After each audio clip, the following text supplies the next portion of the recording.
ญาติโยมตั้งชมตามปกตินะวันนี้ก็จะได้นำเรื่องการสร้างบารมีในสังสารวัฏมาให้ท่านผู้ชมท่านผู้ฟังได้สดับรับฟังกันการฟังธรรมนั้นมันเป็นการชำระจิต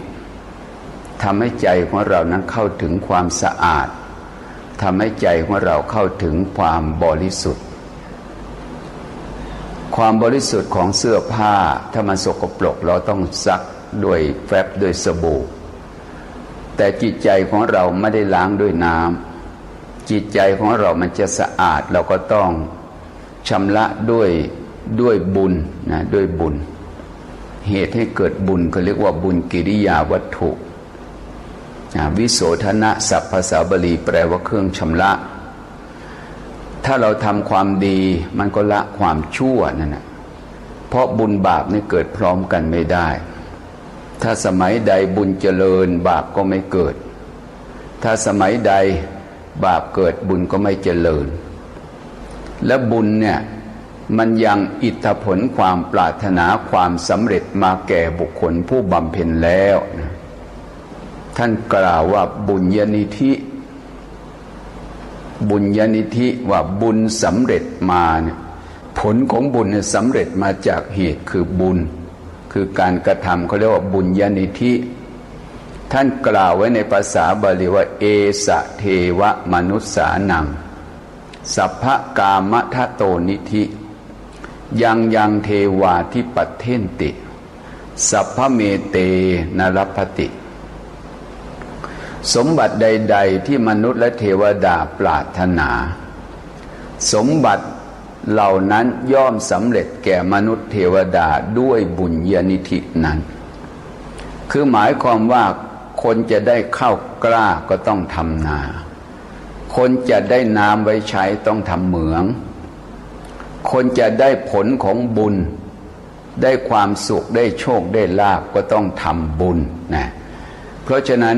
วันนี้เรามาพูดถึงการสร้างบารมีการสร้างบารมีเนี่ยเราต้องตั้งเป้าหมายไว้ว่าเราจะทำอะไรเนี่ยต้องมีเป้าหมายเป้าหมายอันนี้เขาเรียกว่าปัจจัยอย่างเราปลูกข้าวเนี่ยเราก็ต้องมีเป้าหมายปลูกทำไมปลูกไว้กินปีต่อไปเนี่ยเป้าหมายก็คือผลของการกระทำนั่นแหละเราอยากกินผลลำไยเราก็ต้องปลูกต้นลำไยปลูกต้นลำไยต้องหวังผลไม่ใช่หวังล่มหวังเงาแต่หวังผลของลูกลำไยอยากได้ผลมะม่วงเราปลูกมะม่วงเราก็ต้องหวังผลคือผลของมะม่วงฉันใดอันนี้อุปไมยเปรียบเทียบให้ฟังเราอยากจะได้เป้าหมายสิ่งใดเราต้องสร้างเหตุแต่ว่าสิ่งที่สำเร็จได้ยากนะสิ่งที่สำเร็จได้ยากเนี่ยคือความปรารถนาแล้วไม่ทำอย่างพระพุทธเจ้าแสดงไว้ว่าคนไม่ทำเหตุและสำเร็จความปรารถนาได้ยากเช่นปรารถนาว่าขอให้ทรัพย์เกิดขึ้นแก่ญาติพวกพ้องและญาติพี่น้องขอให้ยศจงเกิดขึ้นแก่ข้าพเจ้าและญาติพี่น้องขอให้ความสุขจงเกิดขึ้นแก่ญาติพี่น้องเมื่อข้าพเจ้าสิ้นชีวิตแล้วขอให้ข้าพเจ้าได้บังเกิดในสวรรค์อย่างนี้พระพุทธเจ้ายังตรัสว่านี้เป็นของยากขณะพระพุทธเจ้ายังตรัสว่าเป็นของยากคำว่าของยากคืออะไรมันเป็นไปไม่ได้เป็นไปไม่ได้เหมือนคนจะถูกเลขนะโยมบุญนะโยมซื้อยังไงมันก็ถูกคนมีบุญคนไม่มีบุญคนไม่มีเหตุปัจจัยนะซื้อยังไงก็ไม่ถูกเพราะไม่มีเหตุอย่างที่เล่าให้ฟังหมอนวดเดือนละ10,000 กว่า 20,000 30,000 20,000 30,000ซื้อเลขหมดเลยโยมเพราะว่าทำไมต้องซื้อเพราะมันเสียมากแล้วลงทุนมานานแล้วจะเอาคืนนั่นแหละมันต้องสร้างเหตุดีอยากรวยบัณฑิตท่านว่าอยากรวยต้องพากันทำทาน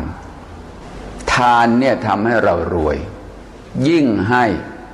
ยิ่งได้ยิ่งให้ยิ่งมีนะทานให้ไปแล้วได้ความสบายใจได้ความภูมิใจได้ความสุขใจยิ่งให้ยิ่งมีคิดแต่เรื่องบุญทำไปแล้วมันมีเหตุให้ทำอยู่ตลอดเวลานั่นแหละเขาเรียกยิ่งให้ยิ่งได้ยิ่งให้ยิ่งมีนี่เราต้องมีปัญญาไปทำบุญเสร็จแล้วลงจากศาลามาซื้อหวยไม่ถูกว่าบุญไม่ช่วยว่าไงมีหรือโยมปลูกต้นมะม่วงออกมาเป็นลูกมะพร้าวไม่มีเหตุกับผลมันต้องตรงกันบุญน่ะมันเป็นอริยทรัพย์ภายในมันเหมือนกับเงินทองเรามีเงินทองเนี่ยสมบัติอันใดในมนุษย์โลกที่เราต้องการปรารถนาคนมีเงินมีทองนี่ละมิตได้จะเอาบ้านก็ได้จะเอารถก็ได้จะเอาเรือนก็ได้ใช่ไหมเพราะอะไรเพราะปัจจัยคือเงินทองมันเป็นสิ่งที่แลกเปลี่ยนมาได้แต่คนบุญไม่พอจะเอาทรัพย์สมบัติใหญ่มันเป็นไปไม่ได้เหมือนคนมีเงิน10 บาท20 บาทจะไปซื้อมอเตอร์ไซค์เป็นไงโยมมันเป็นไปไม่ได้มันต้องเป็นคนมีเงินหมื่นเงินแสนเงินล้านอย่างนี้พระไปเทศเนี่ยจะไปรถยนต์หรือจะไปเครื่องบินถ้าถวายกันเทศ20ก็ขี่มอเตอร์ไซค์ไปถ้าจะให้พระขึ้นรถตู้มาถวาย400 500นะถ้าจะให้พระขึ้นเครื่องบินก็ต้อง 2,000 3,000 อย่างนี้ยกตัวอย่างให้ฟังอยู่เหมือนกันเพราะฉะนั้นบุญมันเป็นเหตุนำพายังผลทำประโยชน์ให้สำเร็จพระเถระรูปหนึ่งยกตัวอย่างให้ญาติโยมได้ฟังที่พูดถึงเรื่องพระเถระรูปนี้เนี่ยเพราะว่าท่านมีบารมีอันสะสมมาดีท่านตั้งความปรารถนามานู้นตั้งแต่พระพุทธเจ้าองค์ก่อนนามว่าพระปัทมุตตรสัมมาสัมพุทธเจ้าท่านไปเห็นพระพุทธเจ้าสรรเสริญภิกษุรูปหนึ่งมีเสียงไพเราะแล้วก็แสดงธรรมได้วิจิตรพิสดารท่านชอบใจภิกษุรูปนั้นพอพระพุทธองค์ทรงแสดงธรรมจบเสร็จแล้วท่านก็เข้าไปกราบทูลนิมนต์พระพุทธเจ้าและเหล่าพระสงฆ์ไปเสวยพระกยาหารในบ้านของตนเองพอครบ7 วันท่านก็ตั้งความปรารถนาว่าที่ทำบุญมา7 วันเนี่ยไม่หวังสิ่งอื่นเลยนอกจากความปรารถนาเป็นผู้มีเสียงไพเราะและกล่าวธรรมอันวิจิตรพิสดารท่านได้ตั้งความหมายไว้ในศาสนาของพระปฐมุตตรสัมมาสัมพุทธเจ้าและพระพุทธเจ้าองค์นี้นามว่าปฐมุตตระเพราะอะไร เพราะอะไรจึงชื่อว่าพระปฐมุตตรสัมมาสัมพุทธเจ้าเพราะเวลาท่านเดินไปแต่ละก้าวนิยมมันมีดอกบัวมารองรับฝ่าพระบาทของพระองค์เพราะฉะนั้นพระพุทธเจ้าองค์นี้จึงชื่อว่าปฐมุตตระมันมีดอกบัวผุดขึ้นมารองรับฝ่าพระบาทนี่เป็นบุญของพระองค์นะคนถ้าเห็นเป็นปกติมันก็เรื่องปกติไม่ใช่เรื่องแปลกนี่เป็นพระพุทธเจ้าจึงมีดอกบัวมารับไม่ใช่บุคคลธรรมดานั่นเป็นอย่างนี้พระปฐมุตตระท่านก็มองอนาคตการว่าบุรุษท่านนี้จะได้สำเร็จความประสงค์หรือไม่โอ้ด้วยพระอนาคตังสยานพระองค์ทรงมองเห็นว่าต่อไปในอนาคตอีก100,000 กับไม่ใช่วัน2 วันอยู่อีก100,000 กับจะได้เป็นผู้มีเสียงไพเราะและกล่าวธรรมอันวิจิตรในศาสนาของพระสัมมาสัมพุทธเจ้าองค์หนึ่งนามว่าสมณโคดมในภัตตกัปนั้น100,000 กับและท่านก็เวียนว่ายตายเกิดมาเรื่อยมาพระกุมารกัสสปะเนี่ยท่านก็แปลกท่านเวียนว่ายตายเกิดในชาติก่อนพระพุทธเจ้าของเราท่านเกิดในศาสนาของพระวิปัสสีสัมมาสัมพุทธเจ้าท่านมาเกิดในเบื้องท้ายภายหลังในศาสนาของพระกัสสปะคนทั้งหลายทั้งภิกษุภิกษุณีอุบาสกอุบาสิกาก็พูดกล่าวว่าเดี๋ยวนี้มรรคผลนิพพานไม่มีแล้วศาสนาเสื่อมสูญ สุดท้ายภายหลังแล้วไม่มีแล้วเรื่องมรรคเรื่องผลพระท่านก็รวมใจพระธรรมคำสอนของพระสัมมาสัมพุทธเจ้าก็ยังบริบูรณ์อยู่ศีลสมาธิปัญญาก็ยังมั่นคงอยู่ทำไมยังบอกว่ามรรคผลไม่มีพระ7 รูปท่านก็มารวมตัวไปปฏิบัติผู้ใดอาศัยอะไรชีวิตคือเป็นห่วงชีวิตอย่ามาคนที่ตัดสินว่าสละชีวิตแล้วจงมากับเราเป็นพระใจสิงทั้งหมด7 รูปฉันอาหารเสร็จแล้วก็พาดบันไดขึ้นไปสู่ยอดภูเขาแล้วก็ผลักบันไดทิ้งแล้วก็ถามพระภิกษุพวกเดียวกันถ้าผู้ใดหวังชีวิตหวังอย่ามีชีวิตอยู่ก็ให้กลับไปทุกคนไม่มีใครกลับ7 รูปไปปฏิบัติธรรมอยู่บนยอดภูเขาได้5 วันวันที่5พระเถระผู้เป็นประธานได้บรรลุเป็นพระอรหันต์อยู่พร้อมด้วยฤทธิ์เหาะไปบิณฑบาตแล้วกลับมาเอาอาหารมาเลี้ยงโอ้ยท่านทั้งหลายอย่าไปสงสัยเลยมรรคผลนิพพานมีจริงพวกท่านอย่าประมาทกันขอให้ท่านฉันอาหารเสร็จก่อนแล้วปฏิบัติกันพระอีก6 รูปก็บอกอาจารย์เราได้นัดกติกาหมายกันว่าถ้าไม่สำเร็จมรรคผลเราจะไม่กินข้าวยังไม่กินข้าวกันพระอรหันต์ท่านก็ไม่ลบเล้าท่านก็เหาะกลับไปอยู่ตามอัตภาพสิ้นอายุไขท่านก็นิพพานวันที่6พระภิกษุผู้มีอาวุโสรองลงมาบรรลุเป็นถึงอนาคามีพร้อมด้วยฤทธิ์แล้วท่านก็ไปเหาะไปบิณฑบาตฉันอาหารเสร็จแล้วก็เอาอาหารมาเพื่อต้อนรับเพื่อจะมาเลี้ยงพระภิกษุอีก5 รูปภิกษุอีก5 รูปก็พูดเหมือนเดิมว่าอาจารย์ที่อาจารย์บรรลุก็ดีแล้วเรื่องมรรคผลนิพพานไม่ต้องสงสัยแล้วมีอยู่จะทำให้พวกเรามั่นใจภิกษุเหล่านี้ก็ไม่ฉันภิกษุผู้เป็นอนาคามีเมื่อสิ้นอายุไขตายแล้วไปเกิดในพรหมโลกอยู่ส่วนอีก5 รูปนั้นพอวันที่7สิ้นอายุไขเพราะอาหารมนุษย์อยู่ได้แค่7 วันไม่มีข้าวน้ำเป็นเครื่องรองเลี้ยงชีวิตก็สิ้นอายุไขด้วยจิตอันเป็นกุศลตายแล้วไปเกิดบนสวรรค์ชั้นฟ้าสิ้นพุทธันดรคำว่าพุทธันดรก็พุทธะกับอันตระตั้งแต่ศาสนาของพระกัสสปะสัมมาสัมพุทธเจ้าจนลุมาถึงศาสนาของพระสัมมาสัมพุทธเจ้าของเราองค์หนึ่งน่ะไปกลับมาเกิดเป็นพาหิยะทารุจริยะองค์หนึ่งองค์ที่2มาเป็นกุมารกัสสปะองค์ที่3มาเป็นพระสัพพิยะองค์ที่4มาเป็นพระเจ้าปุกุสาติแล้วองค์ที่5มาเป็นพระทัพพมรบุตรแต่ละองค์บรรลุเป็นพระอรหันต์หมดเลยโยมในศาสนาของพระสัมมาสัมพุทธเจ้าของเราเรื่องที่พูดนี่คือพูดเรื่องพระกุมารกัสสปะท่านมาชาติสุดท้ายเนี่ยพระกุมารกัสสปะการเกิดของท่านเนี่ยไม่เหมือนคนอื่นพาหิยะไปเกิดในตระกูลพ่อค้าปุกุสาติไปเกิดเป็นพระเจ้าแผ่นดินในแคว้นคันธาระนู่นปากีสถานถ้าปัจจุบันเนี่ยส่วนพระทัพพมรบุตรก็เป็นกษัตริย์เนี่ยส่วนพระกุมารกัสสปะนี่เป็นลูกของนางภิกษุณีเอาไปสิโยมเรื่องมันก็น่าคิดเล่าให้ญาติโยมได้ฟังโดยย่อพระกุมารกัสสปะเนี่ยลูกสาวธิดาเศรษฐีในเมืองราชคฤห์ปกติพราหมณ์เนี่ยถ้ามีลูกหญิงถ้าไม่ได้แต่งงานพ่อแม่จะตกนรกชื่อว่าปุตตนรกเพราะฉะนั้นเขาจึงบอกว่าผู้หญิงเนี่ยจึงปรารถนาได้ลูกชายเนี่ยมันเป็นธรรมเนียมของพราหมณ์เขาแม้ปัจจุบันยังปรารถนาอยู่เพราะว่าคนอินเดียปัจจุบันประเพณีนิยมเฉพาะอินเดียนะผู้หญิงต้องไปขอผู้ชายบ้านใดมีลูกสาวมากพ่อแม่เนี่ยตกนรกเหตุที่ตกนรกเพราะหาเงินทองไปดาวลี่ให้ลูกสาวเอาไปเป็นค่าสินสอดแต่งผู้ชายมาเป็นลูกเขยผู้ง่ายเนี่ยเป็นธรรมเนียมอย่างนี้อินเดียในที่สุด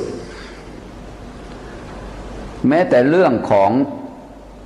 ลูกสาวผู้ใหญ่บ้านตำบลอุลุเวลาเสนานิคมชื่อว่านางสุชาดาใช่ไหมญาติโยมนางก็ได้ ตั้งความปรารถนาตั้งแต่เป็นสาวกขอให้ข้าพเจ้าได้แต่งงานกับชายที่มีชาติตระกูลเสมอกันแล้วก็ได้มีทรัพย์เสมอกันแล้วก็ได้ลูกชายเป็นคนแรกเห็นไหมเขาปรารถนาอย่างเนี้ยพอปรารถนาบนบานศาลกล่าวที่ใต้ต้นไม้ไทรเสร็จแล้วก็นางก็ไปอยู่บ้านสามี20 ปีก็คิดดูสิว่าลูกชายจะอายุเท่าไหร่ลูกชายก็ต้องอายุ20 ปีก็คือยศเศรษฐีนะโยมลูกนางสุชาดานางสุชาดากลับมาบ้านมาเยี่ยมพ่อพอดีช่วงนั้นพระพุทธเจ้าออกจากทุกขละกิริยาก็ลืมสัญญา20 ปีที่ผ่านไปนึกคือมาได้ตอนที่เป็นสาวเราได้บนไว้ที่ต้นไม้ใส่ว่าเราจะต้องมาแก้บนนางก็เลยเอาข้าวมะทุปายาต49 ก้อนไปแก้บนแล้วก็เป็นเหตุทำให้พระองค์ได้ฉันข้าวมะทุปายาตและเป็นเหตุทำให้พระองค์ได้ตรัสรู้ธรรมเมื่อตรัสรู้ธรรมแล้วพระองค์ก็เสด็จไปโปรดเบญจวัคคีย์ที่เมืองพาราณสียะสะเศรษฐีในพรรษานั้นเกิดความเบื่อหน่ายลูกชายของสุชาดานี่เองเบื่อหน่ายก็ไปบ่นว่าที่นี่วุ่นวายหนอที่นี่ขัดข้องหนอไปสู่ป่าอิสิปตนะมฤคทายวันพระพุทธองค์ทรงจงกรมอยู่พระองค์ตรัสว่าที่นี่ไม่วุ่นวายที่นี่ไม่ขัดข้องเธอจงเข้ามาเราจะแสดงธรรมให้ฟังมันตรงกับใจของท่านและท่านก็เข้าไปหาพระพุทธเจ้าพระพุทธเจ้าก็แสดงธรรมให้ฟังคืออนุบุพพิกถาและอริยสัจสี่พอแสดงธรรมจบได้บรรลุโสดาบันขณะที่ฟังธรรมน่ะพ่อตามไปเห็นพระพุทธเจ้ากำลังแสดงธรรมอยู่เนี่ยพราหมณ์ผู้เป็นบิดาไปมองไม่เห็นลูกชายพระพุทธเจ้าทรงแสดงอิทธาภิสังขารหมายความว่าบังเงาไว้พูดภาษาไทยเรียกว่าบังเงาอิทธาภิสังขารคือเนรมิตพ่อลูกไม่ให้เห็นกันพอลูกชายสำเร็จเป็นพระโสดาบันบิดาก็มองเห็นลูกชายอ้าวลูกติสสะทำไมลูกมานั่งอยู่นี้พ่อเลื่อมใสในพระพุทธเจ้าว่าโอ้ลูกมาเนี่ยเพราะว่าได้ฟังพระพุทธเจ้าเทศดีเลยนิมนต์พระพุทธเจ้าและลูกชายไปกินข้าวที่บ้านพระพุทธเจ้าก็เลยไปเทศโปรดยศเศรษฐีเป็นครั้งที่2มารดาบิดาและภรรยาได้ฟังธรรมได้บรรลุโสดาบันเป็นผู้ถึงพระรัตนตรัยครั้งแรกในโลกพระรัตนตรัยอุบาสกอุบาสิกาพูดถึงพระรัตนตรัยในโลกก็คือแม่ของยศนั่นแหละโยมผู้ชายด้วยพ่อยศเศรษฐีฟังธรรมครั้งที่2เป็นพระอรหันต์แต่ว่ายศเศรษฐีน่ะเป็นเรื่องที่น่าฟังเดี๋ยวมีโอกาสมาเล่าให้ญาติโยมฟังแต่สำหรับเรื่องที่กล่าวนี้เป็นเรื่องพระกุมารและกัสสปะท่านเป็นลูกของธิดาเศรษฐีคนอินเดียคนพราหมณ์เนี่ยจะต้องปรารถนาลูกชายเป็นคนแรกแล้วก็นางก็ได้แต่งงานเมื่อแต่งงานก็พ่อแม่ก็หมดห่วงเมื่อแต่งงานก็ปฏิบัติวัดถากสามีดีพ่อผัวแม่ผัวอ้อนวอนพ่อผัวแม่ผัวเห็นว่าลูกสะใภ้ปฏิบัติดีก็อนุญาตให้บวชถ้าอยู่ไม่ได้ก็กลับมาพอแต่งงานได้3 4 5 เดือนพอบวชไปอยู่ในสำนักของพระเทวทัตท้องมันป่องขึ้นทุกทีพองขึ้นอ้าวภิกษุณีทั้งหลายก็นำเรื่องไปแจ้งพระเทวทัตพระเทวทัตก็หาว่านางภิกษุณีไปคบชู้สู่ชายทำไมบวชภิกษุณีจึงมีท้องได้ไล่นางภิกษุณีหนีไม่ตรวจสอบอะไรเลยนางภิกษุณีน้อยใจว่าเราเนี่ยไม่ได้บวชเพื่อพระเทวทัตแล้วบวชเพื่อพระพุทธเจ้าเมื่อพระเทวทัตไม่ให้อยู่เราจะอยู่ไปทำไมไปอยู่สำนักของพระพุทธเจ้าดีกว่านางจึงไปหาภิกษุณีในพระพุทธเจ้าที่เมืองสาวัตถีพระพุทธเจ้าเนี่ยทราบเหตุมาตั้งแต่ต้นจนจบว่านางภิกษุณีเนี่ยเป็นผู้มีศีลบริสุทธิ์แต่ที่ตั้งครรภ์น่ะมาตั้งแต่เป็นฆราวาสพระพุทธเจ้ามอบให้สงฆ์เป็นใหญ่เรียกประธานวัดคืออนาถบิณฑิกะเศรษฐีฝ่ายบ้านเมืองคือพระเจ้าประเสฐีโกศลแล้วก็อุบาสิกาผู้เป็นอุปถาของก็คือนางวิสาขามาก็มามอบให้นางวิสาขาเป็นคนตัดสินคดีความทางฝ่ายญาติโยมนางวิสาขาก็กั้นม่านเปิดสะดือใช่ไหมดูหน้าท้องดูขาดูมือดูเท้านับเดือนนับปีนางวิสาขาฉลาดพอนับโอ้ นางภิกษุณีเนี่ยตั้งท้องมาตั้งแต่ก่อนบวชนำเรื่องนี้กราบเรียนพระอุบาลีเถระผู้ชำนาญในพระวินัยพระราหุลนี่เป็นเลขานะโยมพระราหุลพระโอรสของพระสัมมาสัมพุทธเจ้าแล้วก็ให้พระอุบาลีประกาศในท่ามกลางสงฆ์ว่านางภิกษุณีบริสุทธิ์เมื่อครบ10 เดือนก็คลอดลูกออกมาเป็นลูกชายนางภิกษุณีเนี่ยคลอดลูกมาก็เลี้ยงลูกจับผู้ชายจับได้เพราะมันเป็นลูกไม่ได้คิดอะไรเนี่ยไม่เป็นอาบัตินะโยมเลี้ยงลูกของนางภิกษุณีเลี้ยงลูกอยู่นี่ต้องคิดที่ไปที่มานะอย่างเหมือนพยาบาลผู้หญิงจับพระป่วยเนี่ยอย่างเนี้ยไม่เป็นไรเหมือนนางภิกษุณีคลอดลูกมาเป็นลูกชายก็เลี้ยงลูกตัวเองอยู่ในวัดกุฏินางภิกษุณีอยู่หลังกุฏิของพระสัมมาสัมพุทธเจ้าวันหนึ่งพระสัมมาสัมพุทธเจ้าได้ต้อนรับปฏิสันถานพระเจ้าแผ่นดินประเสนทิโกศลลูกของนางเกิดร้องไม่หยุดพระเจ้าประเสนทิโกศลได้ยินเสียงว่าอันนี้อะไรกันโอ้เสียงลูกของนางภิกษุณีว่างั้นโอ้ต่อไปถ้าเกิดคนไม่เข้าใจเรื่องพระพุทธศาสนาว่าบวชมาเป็นพระเป็นภิกษุณีมีลูกมีเต้าเขาจะตำหนิติฉินถ้าอย่างนั้นหม่อมฉันจะขอไปเลี้ยงไว้ราชสำนักได้ไหมพระองค์ว่าได้แล้วก็ส่งไปบอกนางภิกษุณีเอาลูกเนี่ยไปเลี้ยงไว้ในราชสำนักเลี้ยงมา5-6 ปีขึ้นปีที่7เด็กมันก็วิ่งได้เดินได้มันก็เข้าใจความหมายเด็กก็วันนี้จะไปเยี่ยมพระเจ้าตาคนนั้นก็จะไปเยี่ยมพระเจ้ายายจะไปเยี่ยมเสด็จพ่อเสด็จแม่มาถึงลูกพระเจ้าประเสนทิโกศลก็เลยสงสัยก็ไปถามพระราชบิดาว่าเสด็จพ่อใครเป็นเสด็จพ่อของหม่อมฉันก็เรานี่ยังไงพระเจ้าประเสนทิโกศลแล้วใครเป็นหม่อมแม่ของหม่อมฉันก็นั่นนางนมเด็กมันสงสัยแม่ของคนอื่นมีคนเดียวทำไมแม่ของหม่อมฉันมีหลายคนวะงั้นมีหลายคนสงสัยพระเจ้าประเสนทิโกศลโอ้เด็กคนนี้ฉลาด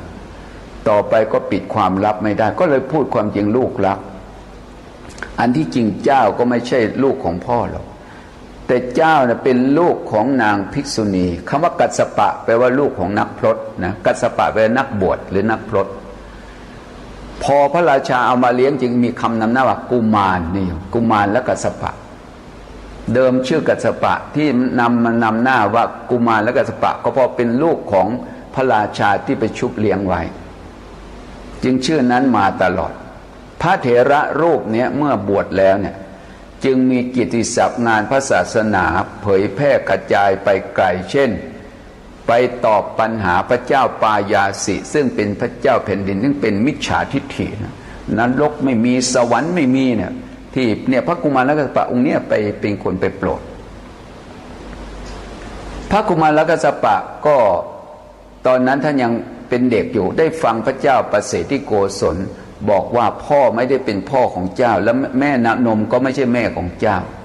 แม่ของเจ้าคือนางภิกษุณีที่เกิดอยู่ในสำนักนางภิกษุณีในวัดพระเชตวันเท่านั้นเด็กคิดละโอสังสารวัฏเนี่ยเวียนว่ายตายเกิดเป็นมนุษย์เป็นเทวดาต่ำๆสูงไม่รู้ที่ต่ำที่สูงสังเวชใจในการเวียนว่ายตายเกิดเห็นโทษแล้วเห็นโทษในการเวียนว่ายตายเกิดบอกพระเจ้าประเสนทิโกศลว่าสมเด็จพ่อหม่อมฉันอยากบวชโอ้ลูกรักถ้าอย่างนั้นพ่อก็จะให้เจ้าบวชพระเจ้าประเสนทิโกศลก็จัดเกณฑ์ทัพโยธาแห่ขบวนเอากุมารกัสสปะไปบวชเป็นสามเณรนางภิกษุณี7 ปีตั้งแต่ไปอยู่ในราชสำนักไม่เคยได้เห็นหน้าเพราะว่าอยู่ในราชสำนักมันเป็นที่ละโหฐานนางภิกษุณีเพราะความรักลูกความเป็นแม่นะโยมน้ำตาไม่เคยขาดจากเบ้าตาของผู้เป็นแม่พอรู้ว่าลูกมาบวชตอนนี้ไปคุยเช้าคุยบ่ายคุยเย็นเนนเป็นผู้มีอัธยาศัยเป็นบารมีสูงโอ้เรามาอยู่ใกล้แม่เนี่ยไม่มีเวลาได้ปฏิบัติธรรมเอาอย่างนี้หนีไปปฏิบัติที่อื่นดีกว่าก็บอกโยมแม่กลาพระพุทธเจ้าไปอยู่ปัจจันตคามชายแดนอีก12 ปีบวชเมื่ออายุ7 ปีไปอีก12 ปี นางภิกษุณีด้วยความเป็นห่วงลูกคิดถึงลูกน้ำตาท่านบอกว่าไม่เคยขาดออกจากเบ้าตาของนางภิกษุณีเลยด้วยอำนาจแห่งความรักตอนที่สามเณรจะกลับมาเนี่ยปฏิบัติธรรมพอกลับมาแล้วเนี่ยไปอยู่ที่ป่าอันธวัน เพื่อนสหธรรมิกในศาสนาของตั้งแต่พระกัสสปะที่ไปเกิดเป็นสุทธวาสพรหมลงมาถามปัญหา15 ข้ออะไรชื่อว่าจอมปลวกอะไรชื่อว่าลิ่มสลักอะไรชื่อว่าอึงอ่างเนี่ยที่ว่าเทวดานะมาถามปัญหาและปัญหาข้อนี้เมื่อพระพุทธไม่มีมนุษย์เทวดาพรหมท่านใดที่จะตอบได้นอกจากพระสัมมาสัมพุทธเจ้าท่านจงเอาปัญหานี้ไปถามพระพุทธเจ้าและพระพุทธเจ้าตอบอย่างไรและเจ้าให้ยึดหลักนั้นสามเณรกุมารและกัสสปะก็นำปัญหาเนี่ยไปถามพระพุทธเจ้าพระพุทธเจ้าก็ตอบปัญหาแต่ละข้อแต่ละข้อและในที่สุดก็จบปัญหา15 ข้อไปนั่งอยู่ในป่าตะวันบรรลุเป็นพระอรหันต์พอเป็นพระอรหันต์แล้วเย็นวันนั้นน่ะที่กลับมาจากปฏิบัติอีก12 ปีเป็น18 7 กับ 12เป็นเท่าไหร่โยมว่าฮะ7 กับ 12 19 ปี19 ปีแล้วก็นับอยู่ในท้องอีก10 เดือนเป็นเท่าไหร่19 20พอดี20 ปีพอดีท่านเป็นพระอรหันต์แล้วตอนเช้าท่านก็ออกบิณฑบาตนางภิกษุณีผู้เป็นมารดาเนี่ยออกบิณฑบาตเหมือนกันไปเจอสามเณรที่เป็นลูกชายมองดูการเดินมองหน้ามองหลังมองการนองมือรองเท้ามองตาโอ้จำได้ลูกเราจำได้ลืมไอ้ความรักที่มีในใจเนี่ยเพราะความผูกพันระหว่างแม่ลูกนิยมแม้จะห่างกันก็จริง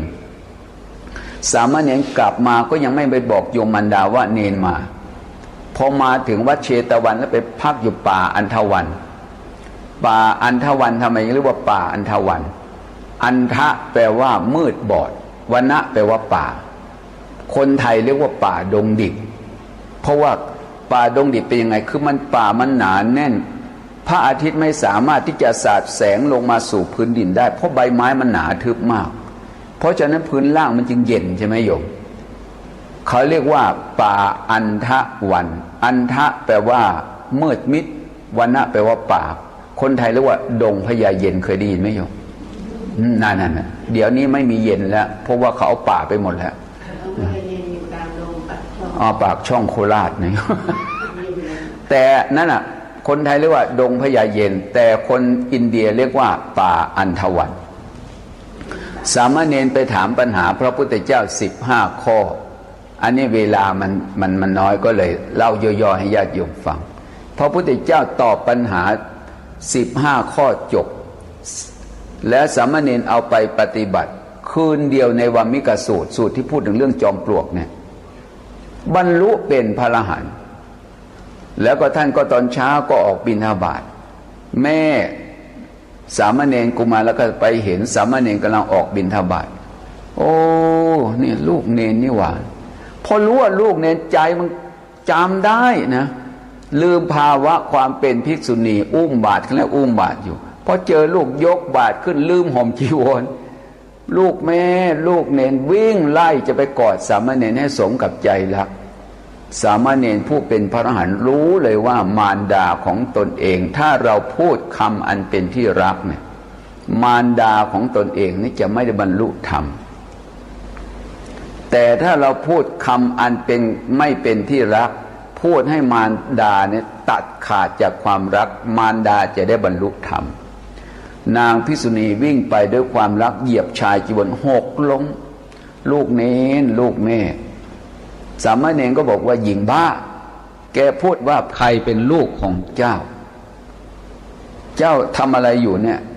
มาเรียกข้าว่าเป็นลูกนางภิกษุณีไม่เชื่อหูของตัวเองว่าสามเณรพ่อเนรพูดอะไรหญิงบ้าเธอพูดอะไร มาเรียกใครว่าเป็นลูกนี่มาบวชเนี่ยมาทำอะไรจะมาเรียกใครอย่างคนนั้นคนนี้เป็นบ้าหรือเปล่าเนี่ยทำนองนั้นนะยกตัวอย่างให้ฟังนางภิกษุณีน้ำตาไม่เคยขาดจากเบ้าตานับตั้งแต่สามเณรออกจากวัดพระเชตวันไป12 ปีเป็นสามเณรน้ำตาไม่เคยขาดจากเบ้าตาเลยวันนั้นสามเณรพูดคำอันไม่เป็นที่รักนางภิกษุณีผู้เป็นมารดาตัดจากความเป็นลูกสลัดจีวรลุกขึ้นไปอาบน้ำนั่งบัลลังก์เดียวดูที่ยมบารมีที่สะสมมาบริบูรณ์แล้วนั่งบัลลังก์เดียวบรรลุเป็นพระอรหันต์โยมว่าบรรลุยากไหมมันไม่ยากนี่สังสารวัฏเนี่ยโยมมันอวิชชาเนี่ยคือลิ่มสลักมันปิดบังสัจจะสี่ของนางภิกษุณีเป็นสังสารเป็นทุลีคือกิเลสที่ปิดกั้นกระแสจิตแห่งการบรรลุธรรมบรรลุธรรมก็มาเข้าใจเรื่องรูปเรื่องนามนั่นแหละนะเข้าใจเรื่องรูปเป็นรูปนามเป็นนามมันถอนตัวอัตตานี่เองเรียกว่าบรรลุธรรมเมื่อบรรลุธรรมเสร็จสามเณรบิณฑบาตฉันเสร็จเรียบร้อยก็เอาอาหารไปส่งมารดาบอกว่าโยมแม่โทษอันใดที่ลูกได้กล่าวล่วงเกินโยมแม่ขอให้โยมแม่อโหสิกรรมให้ลูกเนนด้วยถ้าลูกเนนกล่าวคำอันเป็นที่รักโยมแม่จะไม่ได้บรรลุธรรมถ้าโทษอันใดที่ลูกเนนได้กล่าวล่วงเกินแล้วขอให้โยมแม่อโหสิกรรมให้ลูกเนนด้วยภิกษุณีผู้เป็นมารดาขอขมาสามเณรเสร็จแล้วก็รับอาหารไปฉันนี่สามเณรกุมารและกัสสปะเนี่ยโปรดโยมมารดาและนางภิกษุณีได้ที่พึ่งคือพระสัมมาสัมพุทธเจ้าอยู่กับพระเทวทัตไล่หนีมาอยู่กับพระพุทธเจ้าพระพุทธเจ้านี่อนุเคราะห์แล้วจนเป็นนี่ดูที่คนที่มีบารมีอันบริบูรณ์ดูยังแต่งงานมีลูกเต้าเป็นภิกษุณีเสร็จแล้วออกบวชลูกก็เป็นพระอรหันต์นางก็เป็นพระอรหันต์เสร็จแล้วก็ภิกษุทั้งหลายก็มาพูดคุยโอ้อัศจรรย์เหลือเกินพระพุทธเจ้านะเป็นที่พึ่งของนางภิกษุณีแล้วก็สามเณรนี่ก็เป็นผู้ยอดกตัญญูเป็นผู้มีเสียงไพเราะแสดงธรรมอันวิจิตรเพราะเป็นพระอรหันต์นั่นเนี่ยเป็นสามเณรก็แสดงธรรมอันเสียงไพเราะมาพูดอยู่ในธรรมสภาตอนเย็นพระพุทธเจ้าเสด็จมาถึงบอกว่าภิกษุทั้งหลายพวกเธอกำลังคุยเรื่องอะไรกันภิกษุเหล่านั้นก็กราบทูลบอกว่ากำลังคุยเรื่องแม่ของสามเณรคือนางภิกษุณีได้บรรลุธรรมสามเณรก็อนุเคราะห์ด้วยความกตัญญูภิกษุทั้งหลายนางภิกษุณีนะไม่ใช่อาศัยเราเป็นที่พึ่งในครั้งนี้เท่านั้นแม้ในการก่อนนางภิกษุณีก็เอาเราเป็นที่พึ่งเหมือนกันเอาสิแล้วพระองค์ก็ทรงแสดงธรรมให้ภิกษุทั้งหลายฟังว่าอัตตาหิอัตโนนาโถตนแลเป็นที่พึ่งของตนเนี่ยที่พูดอย่างนี้หมายความว่านางภิกษุณีหวังพึ่งลูกแต่การหวังพึ่งลูกนะมันเป็นเหตุนำทุกข์มาให้แต่ธรรมะเมื่อบั้นปลายชีวิตที่นางภิกษุณีได้บรรลุไม่ใช่บรรลุเพราะลูกแต่นางภิกษุณีบรรลุเพราะตนเองปฏิบัติเองใช่ไหมอัตตาหิอัตโนนาโถโกหินาโถปโรสิยาคนอื่นใครเล่าจะมาเป็นที่พึ่งของเราได้ยกเรื่องนางภิกษุณีเป็นตัวอย่างหวังจะพึ่งคนนั้นคนนี้ไม่ได้ที่พูดอย่างนี้ภิกษุทั้งหลายฟังเรื่องนางภิกษุณีแต่สามเณรไม่ต้องพูดแล้วเพราะท่านเป็นพระอรหันต์โกหินาโถปโรสิยาหมายความว่านางภิกษุณีจะเอาใครเป็นที่พึ่งเป็นไปไม่ได้หมายความว่าต้องตนเองนะเป็นที่พึ่งของตนเองอัตตหิสุทันเตนะนาถังลัปติตุนทุลพังตนที่ฝึกดีแล้วย่อมได้ที่พึ่งอันบุคคลพึงหาได้โดยยากพอพระองค์ทรงแสดงธรรมจบภิกษุผู้นั่งสนทนาธรรมฟังกันนิยมฟังพุทธพจน์บทบาลีตัดอุเทศแห่งธรรมโดยย่อแค่นั้นฟังบรรลุเลยโยมว่าแปลกไหมไม่น่าบรรลุนะไม่โยมแต่ทำไมภิกษุเหล่านั้นจึงได้บรรลุบารมีโยมเหมือนดอกท่านบอกว่าบารมีไม่ควรพูดว่าพูดเรื่อง ตนแลเป็นที่พึ่งของตนไม่น่าจะบรรลุได้บารมีโยมบารมีท่านอุปมาเหมือนบัวพ้นน้ำใช่ไหมดอกบัวพ้นน้ำพอพระอาทิตย์ทอแสงเป็นยังไงบานแล้วพวกเราบานเหมือนกันเนี่ย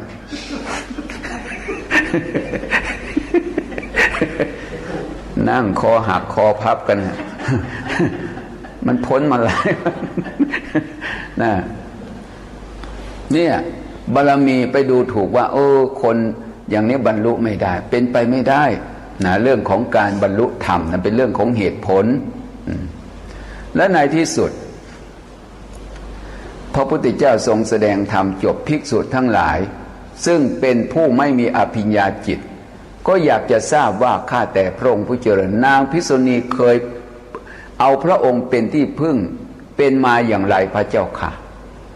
ว่านางภิกษุณีเนี่ยไม่ได้อาศัยพระพุทธเจ้าเป็นที่พึ่งในชาตินี้แล้วในชาติปางก่อนเป็นยังไงพระเจ้าค่ะพระพุทธเจ้าก็เลยถามภิก